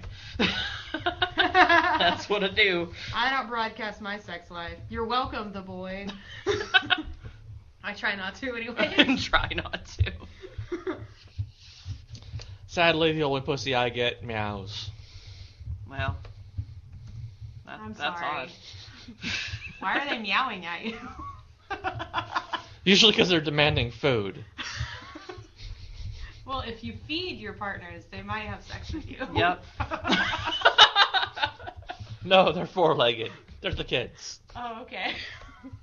Oh, you mean fur babies? Yes, not my fur vaginas. babies. All right. Damn girl I asked out has already got a partner. Well, and is not non-monogamous. I don't know about you, Daryl, but I'm pretty anxious to get started on non-monogamy. Well, let's do it. I don't know what I know about it, but I'll see if I know anything. Well, I think it was a conversation I had with you. You were one of the first people that Chris and I had talked to about non-monogamy. I believe I have to say you're a fun person to get drunk with. I believe you were telling us about the non-monogamous nature of bonobo chimps last time that you got drunk with me and my fiance. Well, you may have been drunk, but I wasn't. Oh, no. Oh, dear. What did Dory say? I want to hear all the juicy tidbits. I don't remember all the details, but I have only been drunk once in my life, so I probably, and it was accidentally on top of that. Pretty sneaky. Yeah, right. Accidentally on purpose. No. I'd taken a bunch of antihistamines and forgotten about it, and then had some wine, and man, that knocked me out. I I took Unisom once and then drank a whole bottle of wine by myself. Jesus. Yeah, I slept Yeah. for like 18 hours. I bet. So what are we going to talk about non-monogamy? Well, you want to tell us about bonobo chimps and how they get it on? Because they seem to be pretty amorous. Well, they are. relatives of ours. The whole reason I was talking about bonobos to Dory was because I spent a couple chapters in the book talking about all the models of sexuality we have in the primate world, and not that humans will follow that, but there's just a wide variety of sexualities, and none of them look anything like what the Catholic Church or the Baptist Church tells us it should be. And so, but if we look at the bonobos, they're probably the most open sexually of all the primates, and They haven't met me yet. well, there's sex between the most common form of sex among bonobos is between females. Yeah, that's And that's that because the that lines females, up with my life. Yep. the females are the leaders of the troop, and the top females kind of run this thing, and so you got to be friends with the top females. And Again, you're just describing my life. I don't. We'll see how this is different. Lesbians are better than everyone. What can I say? I'm not even lesbian. Well, if something ever happened to the boy. Yeah, then I'd be lesbian. Yep. Because what's the point? I don't. Same with me and Chris. If Chris dies, I'm going full lesbian. I told you, Chris is your beard. He's not my beard. If he was my beard, that would imply that I don't love him or don't like having sex with him. I do. He's just literally the only man that's okay with. Otherwise, it's all about other women. I swear I won't interrupt again, Daryl. Keep talking about bonobo sex. well, yeah. So bonobos, when the female becomes sexually active, she has to leave the troop. She has to go somewhere else. Males always stay with their mothers, so it's definitely a matriarchal society. And the interesting thing about that is that we've got human societies that are not unlike that. There's societies where the female always has to leave and marry somebody outside, and then there's societies that the opposite's true. The man always has to leave and marry somebody outside. It just humans are more. What I was trying to illustrate in the book was how flexible humans are when you compare human societies and human sexuality against chimps and bonobos and gorillas. Yeah, I was curious about that. Are there any primates besides ours who attempt monogamy or are monogamous or? Yeah, there's one species on the planet that's clearly monogamous, and that's the anglerfish. And the female is really big, and the male is really small. And when they get ready to mate, the male embeds himself in her skin for the rest of his life. Oh, that's monogamy. You hear that, boy? Damn. That's what you're doing when we get married. And he's gonna crawl under your skin and live inside you. Oh God, no! No, I don't want that. The only ostensibly monogamous primate of the major greater primates, not the great apes, but just the bigger primates, is the gibbons, and they're not even really particularly monogamous. There's almost no monogamous species on the planet of the Earth. There's just almost none. And humans certainly are not monogamous. I thought penguins were monogamous, or at least certain kinds. Well, you always have to. There's a great book out. It's been out about 10 years called The Myth of Monogamy. Mm-hmm. And there's this myth that penguins and swans and geese and stuff are monogamous. And it's a myth because when you look, there's really, and this is a really important concept I think we need to talk about tonight, is there's two kinds of monogamy. There's sexual monogamy and there's social monogamy. Humans may tend towards social monogamy, but we're not sexually monogamous. Geese tend to be socially monogamous, but they're not sexually monogamous. If you do a DNA analysis of the eggs in the nest of a female and a male, you'll find that somewhere between 20 to 40% of the eggs are fertilized by some other guy, not the guy that's sitting on those eggs. Well, that's clearly not monogamous if you got DNA from somebody else.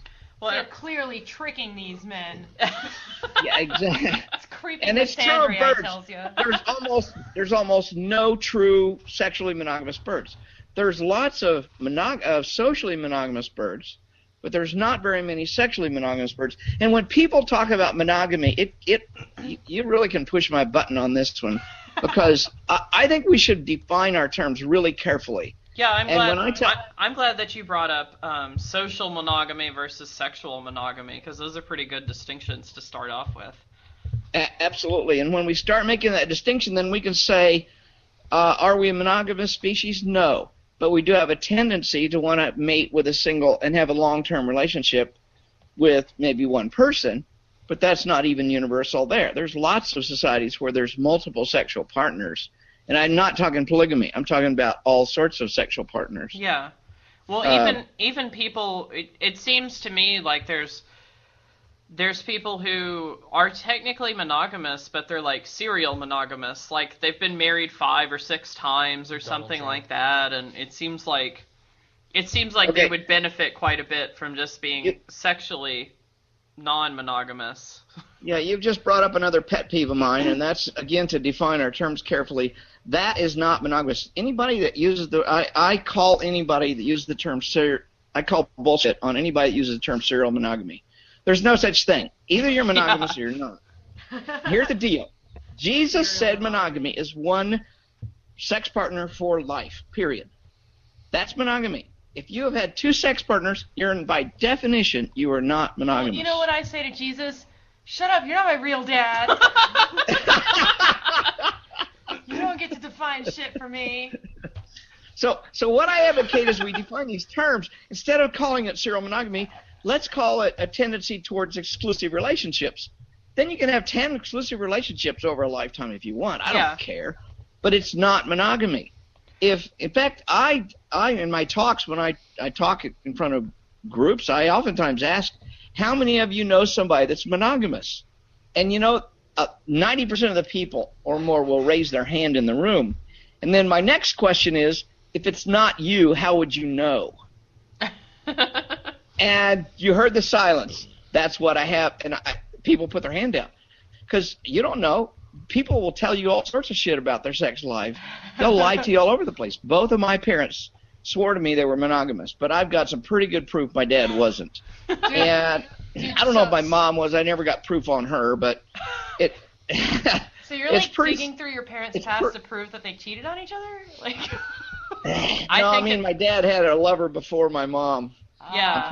I've got some good evidence that he did, which that means he wasn't monogamous. Yeah. By definition.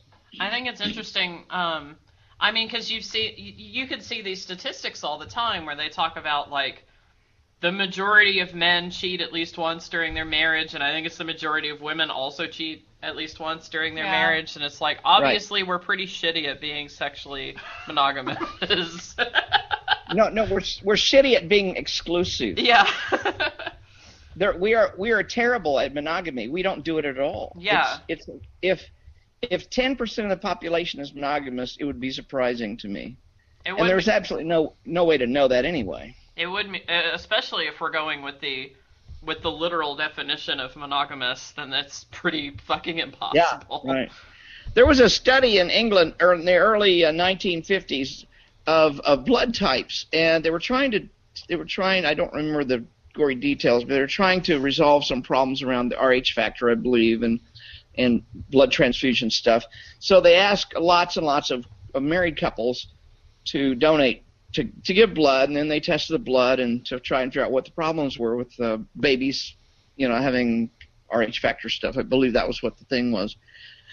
So they're just innocently collecting things to look at a disease issue, and what they find out is babies of these couples have a blood type that could not possibly have come from the father. And they found that somewhere between 8 and 15% of all babies born in England in the early 1950s were born of men that didn't know it, or born to women that didn't have sex with the man that thought that was the baby. And that seems that since that time, there's been a lot of other research. This is not even intentional. They weren't looking for this. They just accidentally found it. Since that time, there's been other studies that shown somewhere between 10 and 20% of children born in almost any culture are born not of the father who thinks he's the father. So we're not monogamous. Genetically, we got a lot of evidence for that. Yeah, well, I guess now would be a good time to talk about, I guess, different identities that fall within non-monogamy. It seems like there's a lot of them. I don't really know what and I don't really know how to distinguish them either. Yeah, a lot of times. I think it's a fool's errand to try and distinguish them too much. Yeah, I think. I mean, even Chris and I have changed our labels occasionally. So. Deborah Annapol came out with her book Loving More back in, I believe, 1988, and I read it within months after it came out. And I've been interested in this since then, 26 years. And I've studied it, talked to lots of people, interviewed people, done some research on it. And what is really, really clear is every person and every couple or every whatever define it for themselves. And what one person might want a long-term loving relationship with one person and call it an exclusive relationship, that's okay, but they give each other permission to have an outside lover once in a while. What do you call that? It's certainly non-monogamy. Yeah. But just about anything could be called non-monogamy. The Catholic priest is non-monogamous. He's, screwing lots of kids. That's non-monogamy. But even if he's not, he's still not being monogamous unless you're counting him being monogamous with himself. But that's weird. So he's being monogamous to Jesus. Obviously. Yeah, I guess there's that. That's true. I would you went and said that each individual person kind of has their own view of what it was, and that goes into the idea of people automatically labeling non-monogamy as cheating. Oh, it pisses me off so much. I know. The way I put it is, cheating doesn't mean sleeping with another person. It means breaking the rules of the relationship. Yeah, that's how I always quantify it too. And it's the rules of your relationship. Yeah. So, not society's weird-ass rules. I think that's an excellent definition, yeah. Yeah, so when you get into a relationship with someone and it starts getting serious, you should have that conversation where you sit down and you say, what are the rules of this relationship? What are we going to agree on? Is there anything that's a deal breaker here? And then if they break those rules, then they have cheated. And depending on what rule they broke, it might be something that's reprehensible that you could never live with and it ruins the relationship, or it could be something that you can work around and deal with, and but that's different for each person. And so this idea that cheating is automatically the worst thing ever and it automatically means the same thing for each person just seems, it's baffling to me. I don't get it. Well, and that it automatically makes the relationship irredeemable because they had sex with someone else. Cheating is a symptom of something else. And when I talk about cheating, I like to think of it as a symptom, not the cause. And what it's usually a symptom of is the inability to communicate needs and desires and wants within a relationship. Yeah, I think that's probably true. If one person feels stymied because of the other person's values or beliefs, for example, if you're more open-minded, sexually open-minded person, married to a much more closed-minded person, and you mention, I'd like to go to a swingers club sometime, and they threaten to divorce you, then you're probably not going to bring that subject up again.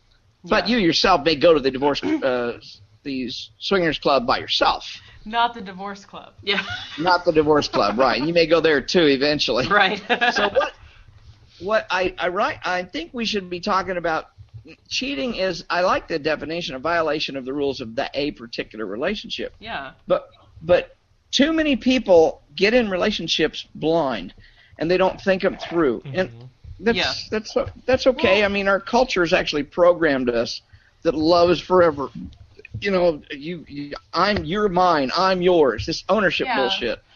Ownership is a big part of relationship brainwashing that children get from the time they start listening to rock music or country music on the radio.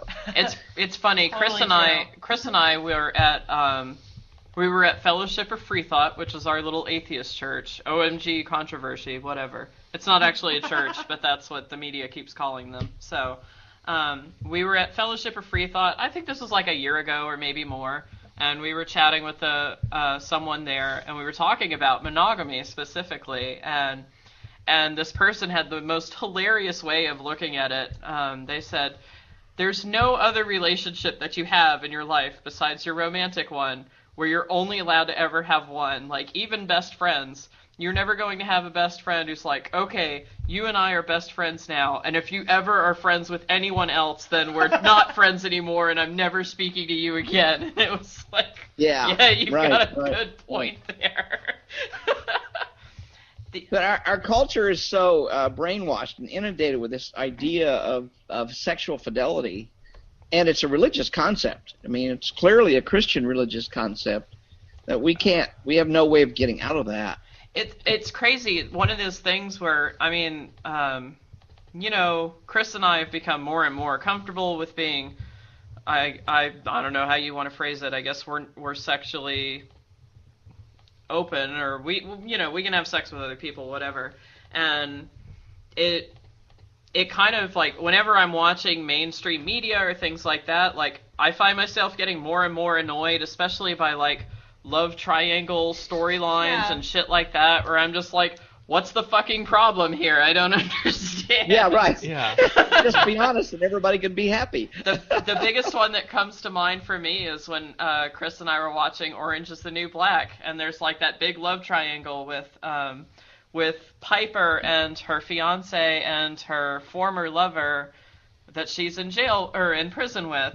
And it was hilarious because when Chris and I were watching that together, at one point he looked over to me and he's like, just so you know, if you're ever in prison, I'm going to fuck other people. I was like, you could fuck other people now. Why would the rules change if I was in prison? If I was in prison, I'd be getting it on too. Well, here's the problem. When people start relationships, especially young, when they're 20, 22, 23 years old, they don't really know a lot about what we're talking about right now, although I think people are getting more educated about it. Yeah. What they do is they just go into the relationship based upon the rules that the culture tells them, that you have to be faithful for the rest of your life. Well, imagine, this happened to me. I got married when I was 20 years old. My wife was 19. We go 6 months, and before 6 months is over, we're having big-time problems. And, I mean, it's not unusual for people at that age to have that kind of problems. And it was almost all directly related to our religious upbringing. We were both raised very, very religiously. So there's certain things you cannot talk about. Well, after a few months of not talking about critical problems in the relationship, it starts going south really quick. Now, we did remain married for 18 years. We had 2 kids. She's a good mother and all, and I think I'm a pretty darn good father and grandfather, but the issues were we could never talk about them. Because how do you start a relationship with one set of rules, i.e. the rules the culture told you to start the relationship in, and then change those rules midway through the relationship? Yeah. And we tried to change the rules a couple different times, and we just couldn't do it.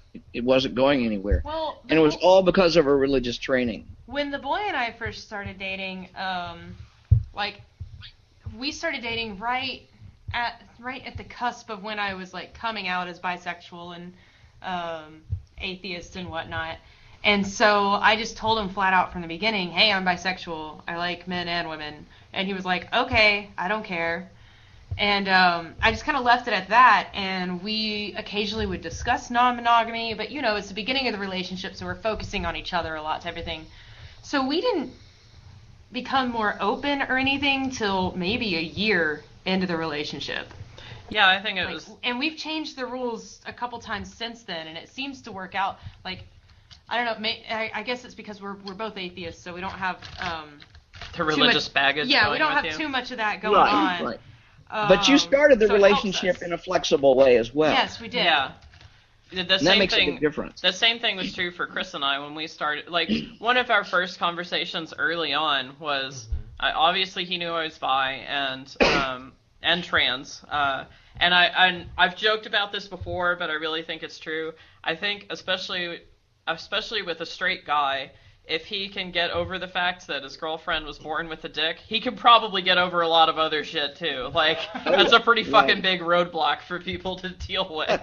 So, one of the first conversations we had early on was like, I can't remember how it went specifically, but it was more or less, so I don't think it's wrong to look at other people that I find attractive. And I was like, hell no, I'm going to look at hot-looking girls too. And he was like, okay, cool. He's like, I think I'm going to like dating a bisexual. I was like, you're damn right you are. Although he and I have like fairly different tastes in women, which is kind of funny. But I think it's interesting you bring up the age thing, Daryl, because I find it interesting that one of the best ways to explain people, like the whole non-monogamy, poly, whatever you want to call it, thing to people, is to break it down to them like a kid, like they're freaking 5 years old, and be like, okay, you love your mom, right? Yes. You love your dad, right? Yes. You can love more than one person that way, right? Yeah. There you go. Well, it's the same with parents who love their way to explain it. It's the same with parents who love their children equally but differently. Like, no, you can only love one children. All the others is just pretend. So you have one favorite and the rest are just pretend. Everyone does. They just don't say it. So that's your primary relationship, and then you've got your secondaries. That's my primary child-parent relationship.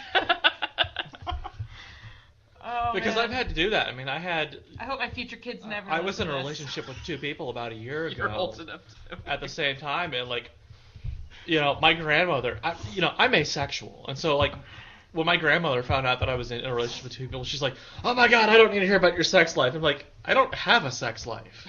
Yeah, yours is just poly-romantic. Yeah, it's just like no sex. Just we went out and we had a date. We went and saw a movie. We had a good time. There's no sex in there. It's just.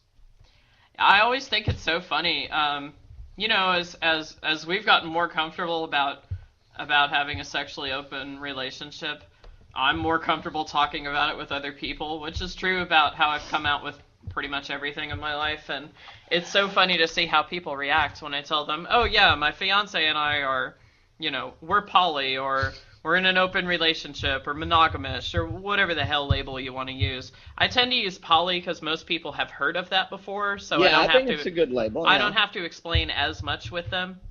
I guess I could get into the nuance where I'm like, well, I guess I'm emotionally exclusive with Chris, but I'm sexually open with other people, and even the other sexual relationships I have are still important. They're just not as important as my primary relationship, and blah, blah, blah, whatever. But it's so funny to see the looks on people's faces where they're just like, how does that even work? Doesn't that get complicated? In front of us in class. Yeah, like there's a it's girl. Like, this is how it works. I live with my fiance. And I fuck other girls. Sometimes I fuck girls. And that's how it works. And if the boy wants to hear about it, then he'll tell me and he'll hear about it. If he doesn't, then he doesn't hear about it. That's how it works. And it's the same for him, but I don't think he's fucked other girls. So. Yeah. Yeah, I mean, Chris there's some gone on biological dates, stuff I think is interesting to look at with respect to the cycles that people go through. And I think once you understand those cycles, you can open up and start understanding what's going on in probably your previous relationships. Among other things, most people go through about a 4-year cycle in which they really do focus exclusively on each other, which is great. Biologically, we seem to be programmed for about a 4-year cycle, which gives you time enough to have the baby and get it weaned. But after that, both parties, the hormones start changing, and there's some research. There's actually several pieces of research that indicate that after about 4 years, people start looking outside the relationship for stimulation.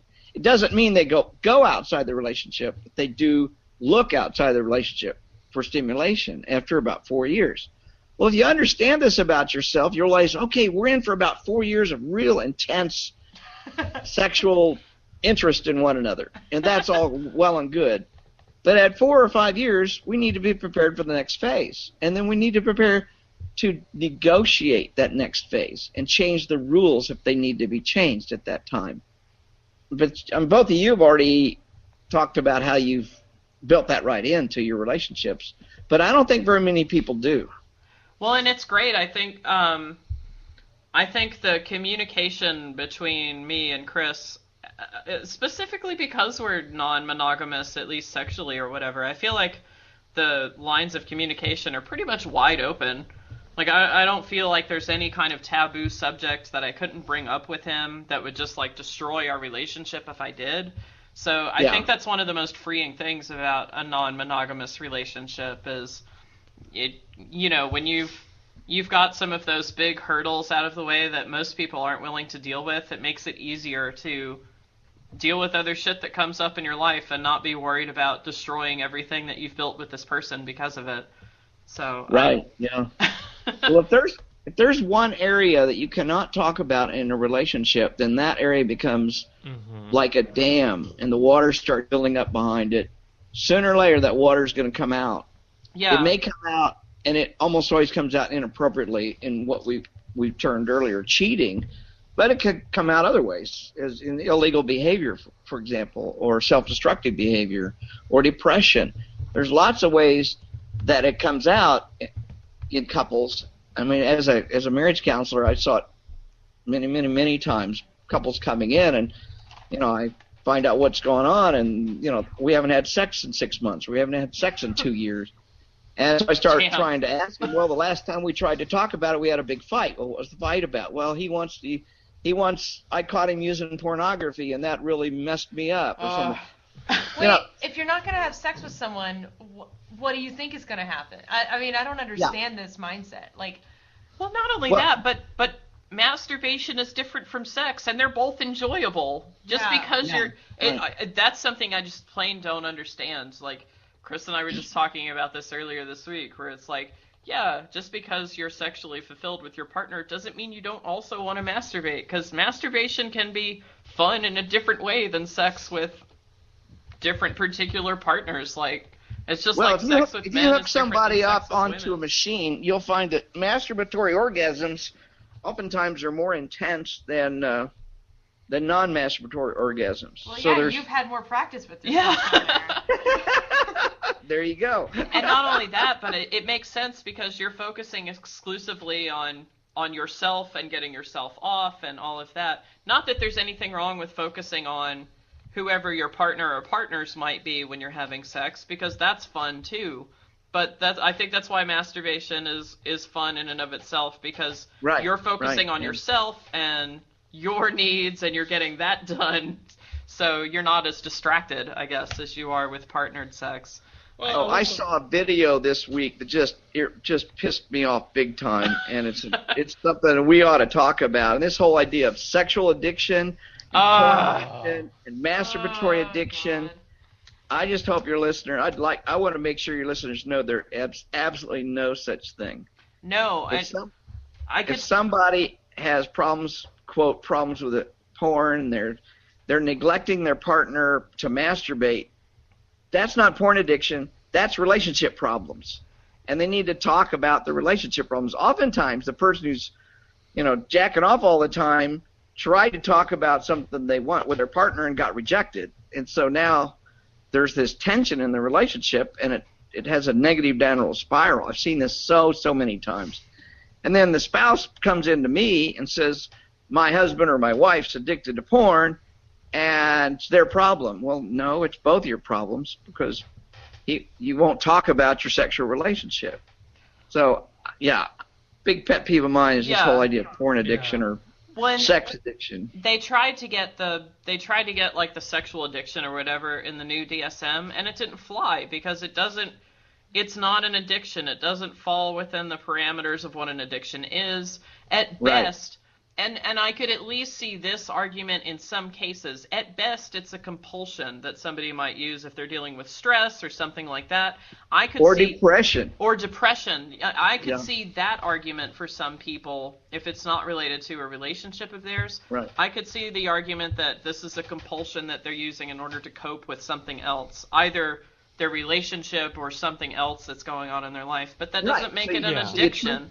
You treat the depression, or you treat the otherwise compulsiveness, or the relationship. There's things to treat that are not directly related, but are causing the quote sex behavior.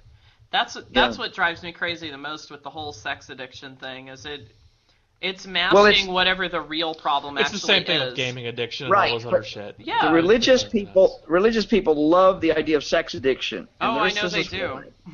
Because it brings you back to Jesus. So many of these sex addiction programs are religiously based. Oh, it's the same with any other addiction thing. It's that 12-step program bullshit. Exactly. This reminds me when the whole Tiger Woods came out, and some news anchor, I think probably on Fox, was like, well, Tiger Woods should just become a Christian to deal with his sex addiction. Yeah, he was like, he should just become a Christian to deal with his sex addiction. And so it's like, when I hear people talk about sex addiction now, I'm like, so are you just trying to use this to get me to be a Christian? Like, well, you saw me. I don't know if you were in class that day when I called it out. We talked about.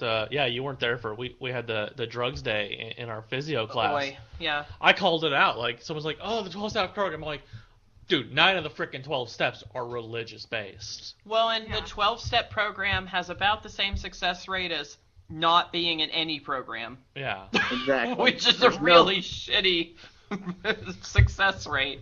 Like, if there's no research at all that it works. There isn't. There are treatments that do have evidence to be effective for chemical addictions, but AA is not one of them. Praying isn't going to make it better, and that's what the 12-step programs boil down to. I know that will piss off a lot of 12-steppers sometimes if you point that out, but that's what it boils down to. I mean, it's literally, you boil it down to it. I mean, it's like, I don't have the list of the steps here, but it was like, have faith in a higher power, pray that, Well, the first step is that you have to admit that you're powerless. How the fuck are you going to implement change in your behavior if you don't think that you have the power to implement change in your behavior? Well, yeah. And there's faith in a higher power is one of the other steps. Yeah. I just, we could do a whole show on why 12 steps are fucked up. We need to. But I do want to address one of the other things that Daryl mentioned here about the communication thing, because that is a huge thing. And I know you wanted to get into later about your thing about jealousy, the new form of jealousy. But I do want to mention that, and Dory and I talked about this a little bit earlier about how that jealousy. People who are drawn to these types of relationships can be less prone to jealousy because of the more they tend to communicate better and all that, but jealousy can still happen. You mean in non-monogamous relationships? And just as with any relationship, it only takes one person to not deal with the jealousy properly to have issues with the relationship, for it to cause shit to happen for everyone. The whole poly family. The whole poly family. Yeah. Well, let me jump in and challenge that a little bit. Yeah, I don't disagree you've got a new approach to jealousy you wanted to bring up. Yeah, right. I don't disagree that one person can fuck it up. I totally agree with that. What I want to do is look more, take a microscope to jealousy. I think we should throw jealousy out. I'd like to get rid of the notion. It's a dumb idea. And here's why. I especially think it's dumb when people think it's a sign of love, which is ridiculous. Well, you can break jealousy down into its component parts. If somebody says I'm jealous or she's jealous, it tells you nothing. It gives you no information whatsoever. Mm-hmm. But if somebody says she's afraid of losing her emotional support for child rearing, that gives you a lot of information. Yeah, that's true. If somebody says he's afraid of being betrayed by her and a trust being undermined, that tells you a lot. That gives you information. If you take jealousy and break it down, you'll find that things like ownership. I mean, listen to those pop songs. I'm yours forever. You're mine forever. Ownership is a component of this thing that people call jealousy. but it's an irrational component. No human being owns another human being. I mean, slavery was thrown out many 100 years ago. Yeah. So let's get rid of this idea that anybody owns anybody else. But you hear this when people say I don't give him or her permission to do something. Wow, that sounds like you own him. You control him, or she controls you. Let me jump in here on that, because you have to keep in mind that a lot of people who are non-monogamous are also in the DS scene in kinky. Well, so there's I mean, that's stuff that's going on with a wink and a nod, though. That's not really the same as like. Yeah, but then there's still that whole own that whole role thing. Caitlin, I've been in the BDSM scene for 15 years, and so am I. And it's not slavery, but there's still that whole. It is consensual, and you oftentimes even have a signed contract. Yeah. That all people have agreed to. So it's clearly consensual with safe words and other outs. But it's still, you still have that mindset though of ownership. It's still, even though it's not actual slavery, you still have that mindset. What I kind of love about that though is it's taking this fucked up thing that people use with jealousy and things like that, and it's like turning it into a kink, which I think is kind of awesome in a way. Where they're taking this fucked up notion that society has and then turning it around on and I'm its not head. disagreeing with you, Daryl, that there's definitely it's more of a fear concept, and it's that fucked up concept of ownership, but it's still there's still that mindset of ownership of and that's okay if somebody wants to be conscious of that. I'm okay with that. If somebody wants to be owned, then what I'm saying is most relationships aren't even conscious of these subliminal messages, low-level messages they've been taught since children, of ownership, of possessiveness, of needing somebody. This whole need thing. I need you and you need me. No, I do a lot better if you're around, and I want you around, but I don't need you. I did fine before I found you. You did fine before I found. You did fine before you found me. So I just want to. I want to stop using jealousy, and I want to start breaking it down to its component parts. When I'm working with a couple, and it's usually two people, although I have worked with some poly people. If I'm working with a couple and she's or he's jealous, I say, wait a minute, what are you telling me? Are you afraid he's going to take his money and go somewhere else? Are you afraid he's not going to do his share of the housework? Are you afraid he's not going to help you with child rearing? Are you afraid she's emotionally going to desert you? And if we can get down to that level, then we don't even need to use the word jealous after that, because we've got the components that we can work with. It's like being a mechanic. I can't fix an engine if I don't know the component parts of that engine, and that's what we're doing with jealousy. It's what I like to have your listeners consider in their own relationships: is what are the component parts of this thing you call jealousy, and then how do you work with those? And how do you communicate with your partner using those component parts? I think it's a really good way of looking at jealousy, or just completely getting rid of it. It's pretty good points. I mean,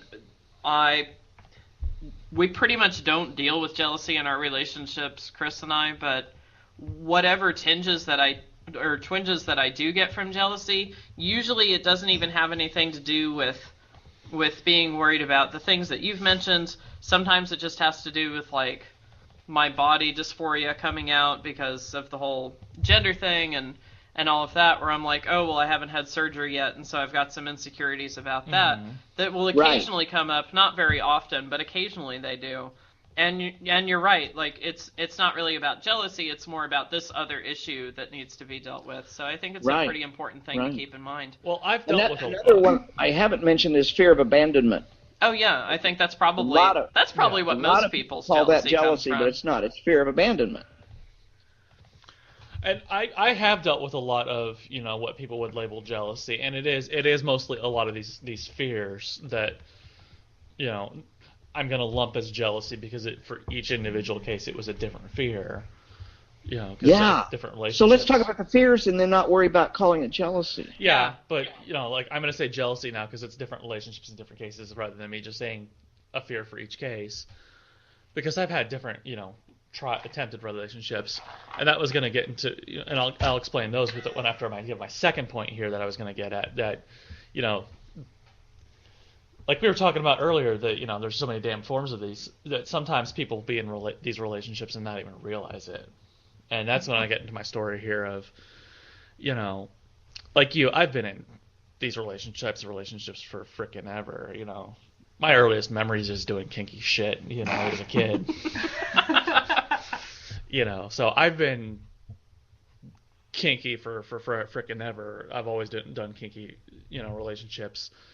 And I've had someone who's been a friend for like 10, 15 years. What is that? It's Google Hangout being stupid. Keep going. And, he's, since then he's become, he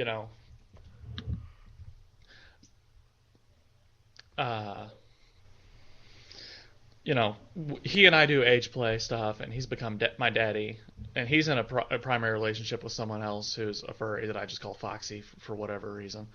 But they're primary relationships, but I've always been looking at other relationships, and those have fallen apart because of these fear issues where, all us ladies here, we're ladies who get shit done, and as a submissive, that gets you a lot of respect from dominance, a lot of compliments, a lot of that. But unfortunately, from other submissives, that gets you a lot of essentially jealousy, because then they start having those fear of, well, are you going to take over my spot? Am I going to be abandoned by the dominant? Whatever. They start worrying about what's going to happen to them, and so a lot of those relationships fell through. And one day, my daddy was just basically like, see, this is the problem with these poly relationships. You're always, there's always this jealousy shit that comes up. And I finally just said to him, dude, you do realize you're in a poly relationship with me, right? And he's like, what? I'm like, yeah, you, me, and Foxy. That's a poly relationship. Yeah, right. And he's like, by any definition. Oh, I didn't realize that. And he's like, oh, okay. But I mean, because he didn't think about it that way. Because between me and him, it's not sexual. It's not romantic. I mean, we just do age play stuff. I mean, it's our relationship between me and him is just purely father-daughter. No.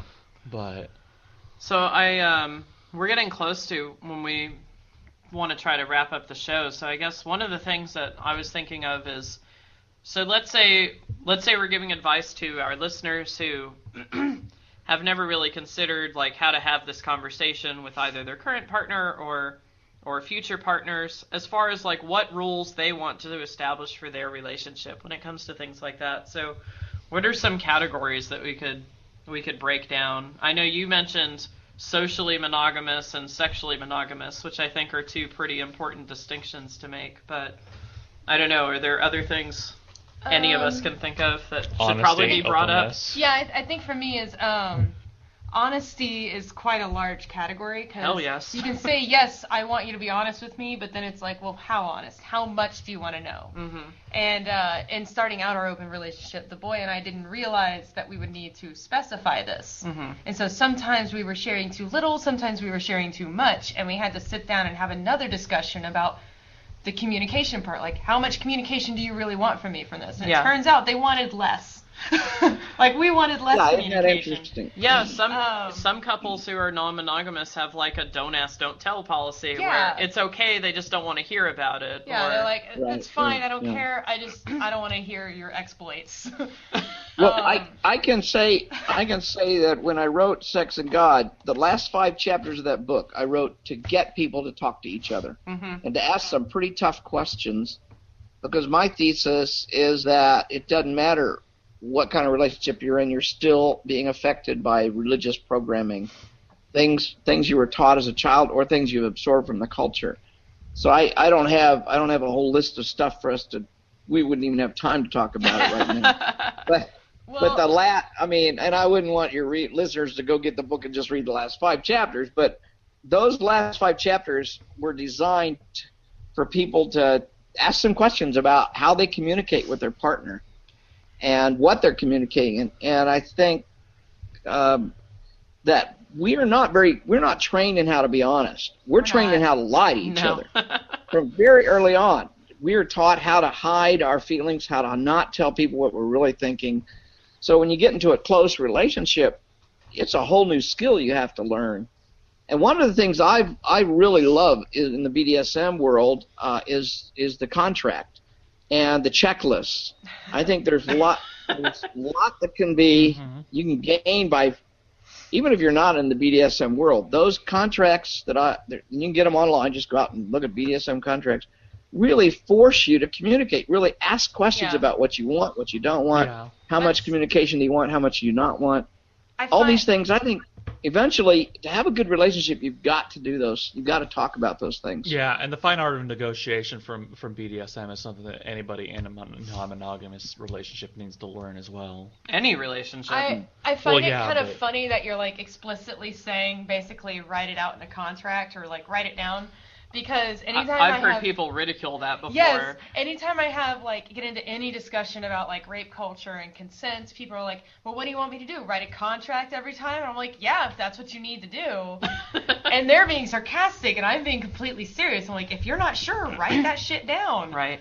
So you both know you're on the same page. Something that I think. I guarantee if you sit down with your partner, whoever this partner is, and you go through the contract. By the end of an hour or two, you will have the most amazing understanding of one another. There will be incredibly reduced danger of violating boundaries. Yes. And that's the real issue. You don't want to violate somebody's boundaries. If you care about not violating boundaries, then you're willing to do this. Yeah. The only reason you wouldn't be willing to do it is if you don't care about violating boundaries. And that's a scary person that I don't want to have sex with. So. I agree. Absolutely. Somebody who doesn't understand boundaries is dangerous in bed. I think it's interesting something that you touched on a little bit. You brought up that we're basically trained to not be honest and I think a lot of that's true. Something that I've noticed is that in the queer community, in the kink community, and other communities where people have had to have, like, I guess what alcoholics would call a moment of clarity, where you have to, like, be brutally honest about who you are to yourself. I've noticed in communities where that's had to happen before, there tends to be a lot more acceptance about this kind of communication with your partner.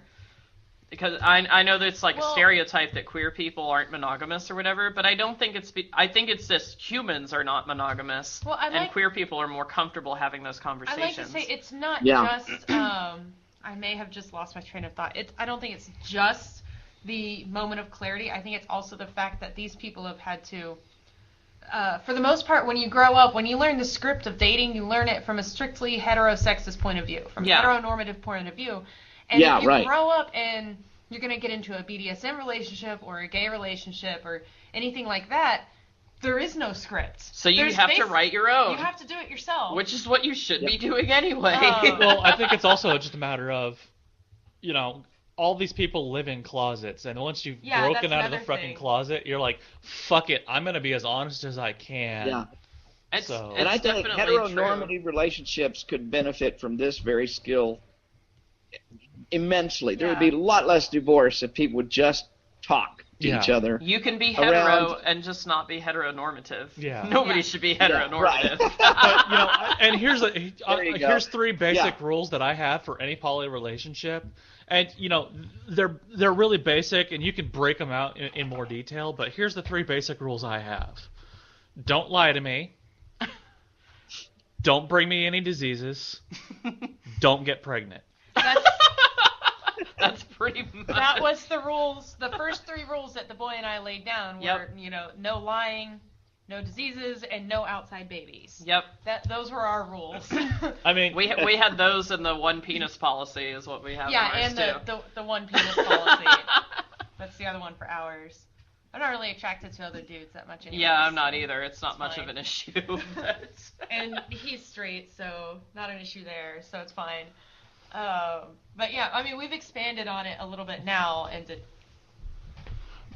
if I were to go further, it would, I think, reveal a little bit more than the boy would want it to. So I'll just leave it at that. Those I wouldn't go into all the rules. details of and ours you can build on those. I mean, the no lying. You can go into more detail of how honest and all that. Yeah, and all yeah. that, no diseases. Like for me, my issue was like, well, if I don't tell him that such and such happened with so and so, is that lying? Mm-hmm. Lying by omission, or would he be okay not knowing about this? Yeah. And we've already discussed this area of our relationship, so we're the no diseases one can be even expanded, like the no penises rule for your relationship. Exactly. That's part of the no diseases thing. Well, kind of. It wasn't really for disease purposes, but but it's just following the rules. Call it that. Yeah. That could be part of a way of expanding upon that. And also it helps with the no outside pregnancy. I'm gonna say it's probably closer related to the no outside it could babies. be for both of those. So No outside babies for me. Well, Dory, I wonder, when do we have to wind up here? We technically got another hour. We technically have another hour. I'm just trying to wind us down. So, what do you got? Well, you want me to stay up here for another hour? I'm gonna say I know you don't want to stay up forever with us. So. Yeah, I like you guys, but not that much. Okay. What? 2 o'clock's gonna be my. Yeah. Yeah, I'm gonna turn into a pumpkin soon. Well, I guess just to reiterate, that whatever kind of relationship you and your partner or partners have, communication is the most important damn thing that you need to have. So that's pretty much what we've been saying. There's some good books out there. I mean, obviously, I think my book's pretty damn good, but I think I agree. Your book is awesome. The Ethical Slut was another good one we talked about earlier. I've heard there's like a newer book that's I guess more up to date than the Ethical Slut, and I forget what it is. Well, I forget. I love Ethical Slut, but Tristan Taormino's new book called Opening Up is as good or better, and that's the one. I think more up to date. And I like Tristan Taormino. I think she's excellent in many ways, besides just her writing.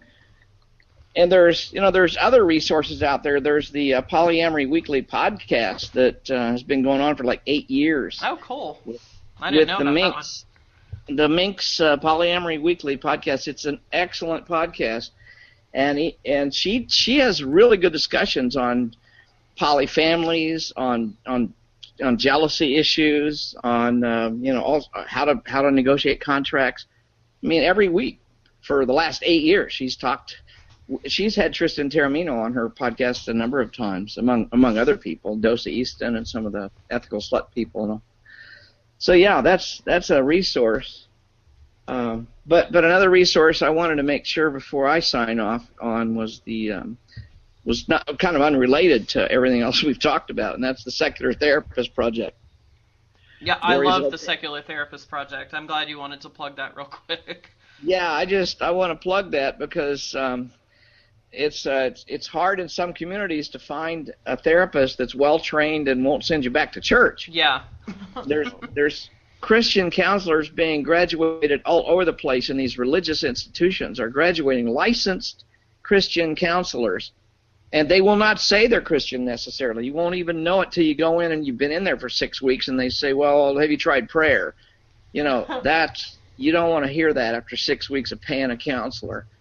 So also, if you're a counselor in Oklahoma City or you're a counselor in Fargo, North Dakota, you can't say I'm an atheist counselor or I'm a secular counselor, or the judges won't refer anybody to you. Hospitals won't refer anybody. Ministers certainly won't refer anybody to you. So you'd lose your whole practice just by coming out as an atheist in Fargo, North Dakota, or South Dakota, I'm sorry. So what I did 2 years ago, I started the Secular Therapy Project, and what we do is we register a therapist and we verify that they're secular. In fact, they have to go through jump through some hoops for us before we'll let them in.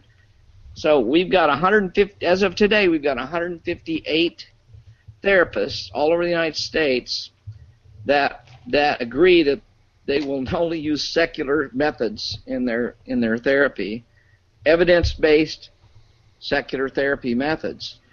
And you can't look in the yellow pages and get a therapist and be guaranteed they're going to use evidence-based methods. They may use New Age methods, which is a bunch of bullshit. Yep. Or they may try to realign your chakras or something like that. Man, there's a lot of bullshit out there in the therapy world, and what we're trying to do is cut all that bullshit out and guarantee that you can find a second. So what I want your listeners to do, if they need a therapist or a counselor, or they know somebody that needs a therapist or a counselor, go to our website first, seculartherapy.org, and just register. It's all anonymous. You don't have to put a name or anything in. Put your zip code in, and it's like a dating site. You can find out how many therapists there are within 100 miles of you, or 50 miles. Don't your therapist. It's like Match.com for therapists. No, I love the Secular Therapist Project, and I'm hopefully going to be a member once I'm done with my years and years of school. But you and me both. So well, and the Secular Therapy Project is a subset of the Recovering from Religion organization, which I started back in 2009. And we are getting close to launching our hotline project. Sarah Moorhead's I've heard about that. It's exciting. And we've got this hotline project. We got the funding for it, and I think that's kind of a fun with Sarah Moorhead at at Skepticon. I think. Yeah, she was at Skepticon. Yeah, I met her at the hotel later on that Saturday night. Yeah. I don't remember. You were too drunk to remember. There was a lot of killing brain cells that weekend. There was. That's what happens at Skepticon. Well, Sarah's an amazing person. There's not too many people on the planet that I have any more respect for than her. But anyway, so there's a lot going on with Recovering from Religion, with Secular Therapy Project, and other things. So just wanted to make sure your listeners knew about it. Yeah, well, we love what you do. We love your books. So we're extremely glad to have you on. Hopefully, we can have you on again sometime. If nothing else, we'll see you at Skepticon again. Woo! Yeah, I love Skepticon. I love it. It's not that far from my house, where I live, so it's not hard for me to get there. Are you coming to the North Texas Secular Convention? Yeah, I'm speaking. Yay! I'll be speaking on Sex and God at the convention. So we're trying to put together We Thinkers for that one. Oh, yeah. Thanks for putting the ad on. I noticed, but Sex and God just came out earlier this year in audiobook form too. Yeah, we saw that you're on Audible, and we were like, sweet, we know what our recommendation is this week.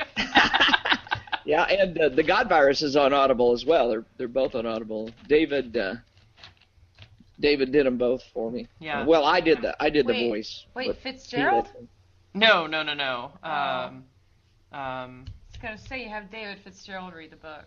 No, Daryl, you've read your books for your audiobook, right? Yeah, I read my own books. Yeah, which is awesome. I love when authors read their own books. Dogma Debate did the engineering for them. Oh, okay. Okay, I gotcha.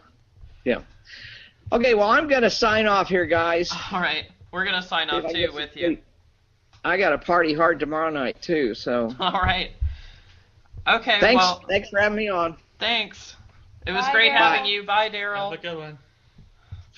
All right, well, that's all the time that we have. Join us next week when our topic is... I don't even know what our topic is next week. I don't know. Oh, queer politics. Is it queer politics? Yeah. All right. Join us next week when our topic is queer politics. Be sure to like and follow us on Facebook and Twitter. Just a reminder, this episode has been brought to you by Audible.com. To get a free Audible.com trial, go to audibletrial.com/SheThinkers. And now, in the interest of being fair and unbiased, here is today's counter-argument. Santa Claus should not be a white man anymore. And when I saw this headline, I kind of laughed, and I said, this is so ridiculous. Yet another person claiming it's racist to have a white Santa, you know? And by the way, for all you kids watching at home, Santa just is white, but this person is just arguing that maybe we should also have a black Santa. But, you know, Santa is what he is, and just so you know, we're just debating this because someone wrote about it, kids. Okay, I wanted to get that straight. But Jedediah, when I read the piece, the author seems to have, you know, she's African-American, and she seems to have real pain at having grown up with this image of a white Santa, and she speaks about it kind of honestly, saying, I didn't really understand why that had to be. Yeah, she wants Santa to be inclusive, and I had the same reaction. Initially, I was thinking, oh, this is more politically correct nonsense. This is hypersensitivity in our culture. And then you read the piece and you really walk through the steps with her. I think it's a tribute to her writing. And you realize if you were a young kid and you were African-American and your Santa Claus was white, it would affect you when you went to school. Maybe you wouldn't feel that you were part of that tradition. Now, she suggests that a penguin should be Santa. Okay, that's where she goes off the rails. Well, I think that's kind of interesting, though, to have an animal, which is is something that kids love, sort of brings that cartoonish component into it. And I think that makes all kids kind of feel welcome in the process. So I see where she was going with that. No, it doesn't. No, it doesn't make all kids feel. Hey, I like penguins. It makes all birds feel welcome. Kids Monica, like penguins. You know, but okay. So I've given her name is Aisha Harris. I've given her her due on where she was going with it, but just because it makes you feel uncomfortable doesn't mean it has to change. You know, I mean, Jesus was a white man too, but you know, it's like he was a historical figure. I mean, that's a verifiable fact, as is Santa. I just want the kids watching to know that. Yes. But my point is, how do you just revise it, you know, in the middle of the legacy of the story and change Santa from white to black? Yeah, I mean, you can't.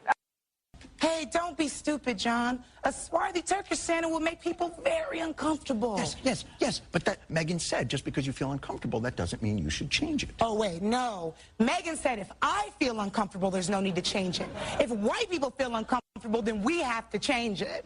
And then pretend it's the way it's always been.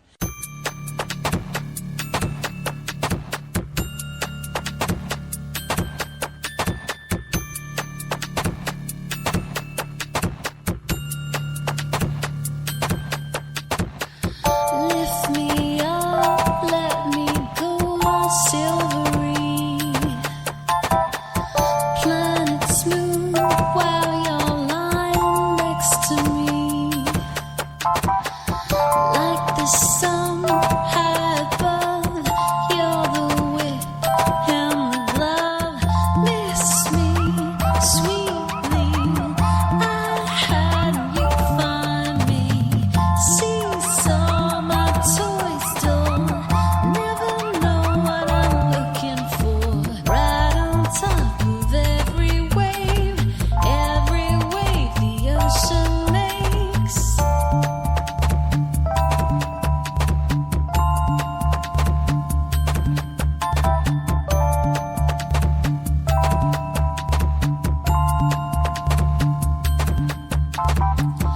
Take me out, mountain shiver under me. Rhythm running river over my feet. Like a world holding me, you're the clouds and the trees. Miss me sweetly, I had you find me. Seesaw my toy store, never know what I'm looking for. Right on top of every wave the ocean makes. And I read it in a storybook that a telltale heart is well understood. And you couldn't do a thing for me. I'm much past help, you see.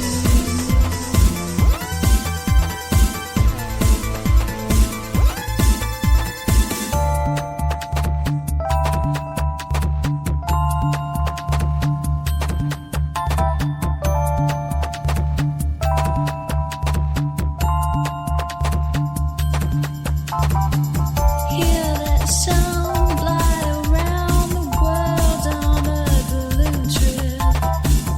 Take my love, double it and triple it. Show my hand, it's not too bad, not too soft and not too hard. Miss me sweetly, I had you find me. Seesaw my toy store, never know what I'm looking for. Right on top of every wave the ocean makes. Right on top of every wave the ocean makes. Every breath the world takes. On my first feminist Christmas, my partner gave to me a necklace from Surly Amy. On my first feminist Christmas, my second feminist Christmas. There's too many syllables to Whatever. do that. On my second feminist Christmas, my partner gave to me 2 male tears and a necklace from Surly Amy. On my third feminist Christmas, my partner gave to me 3 witty blogs, 2 male tears, and a necklace from Surly Amy. On my fourth feminist Christmas, my partner gave to me 4 frozen peaches, 3 witty blogs, 2 male tears, and a necklace from Surly Amy. On the fifth feminist Christmas, my partner gave to me 5 stolen ice creams, 4 witty peaches, 3 witty blogs, 2 male tears, and a necklace from Surly Amy. On my sixth feminist Christmas, my partner gave to me 6 clinic escorts, 5 stolen ice creams, 4 frozen peaches, 3 witty blogs, 2 male tears, and a necklace from Surly Amy. On my seventh feminist Christmas, my partner gave to me 7 female state representatives, 6 clinic escorts, 5 stolen ice creams, 4 frozen peaches, 3 witty blogs, 2 male tears, and a necklace from Surly Amy. On my 8th feminist Christmas, my partner gave to me 8 gender-neutral toys, 7 female state representatives, 6 clinic escorts, 5 stolen ice creams, 4 frozen peaches, 3 witty blogs, 2 male tears, and a necklace from Surly Amy. On my 9th feminist Christmas, my partner gave to me 9 women in science centers, 8 gender-neutral toys, 7 female state representatives, 6 clinic escorts, 5 stolen ice creams, 4 frozen peaches, 3 witty blogs, 2 male tears, and a necklace from Surly Amy. On my 10th feminist Christmas, my partner gave to me 10 intersectional discussions, 9 women in science centers, 8 gender-neutral toys, 7 female state representatives, 6 clinic escorts, 5 stolen ice creams, 4 frozen peaches, 3 witty blogs, 2 male tears, and a necklace from Surly Amy. On my 11th feminist Christmas, my partner gave to me 11 new tumblers, 10 intersectional discussions, 9 women in science centers, 8 gender-neutral toys, 7 female state representatives, 6 clinic escorts, 5 stolen ice creams, 4 frozen peaches, 3 witty blogs, 2 male tears, and a necklace from Surly Amy. On my 12th feminist Christmas, my partner gave to me 12 votes for Wendy, 11 new tumblers, 10 intersectional discussions, 9 women in science centers, 8 gender-neutral toys, 7 female state representatives, 6 clinic escorts, 5 stolen ice creams, 4 frozen peaches, 3 witty blogs, 2 male tears, and a necklace from Surly Amy. Woo! It's funny how, like, fuck, that's a long we song. had no soprano in that, so it was Dory and I doing alto and then Caitlin doing tenor. I think it still worked. Hell yeah. Shout out to Surly Amy. Woo!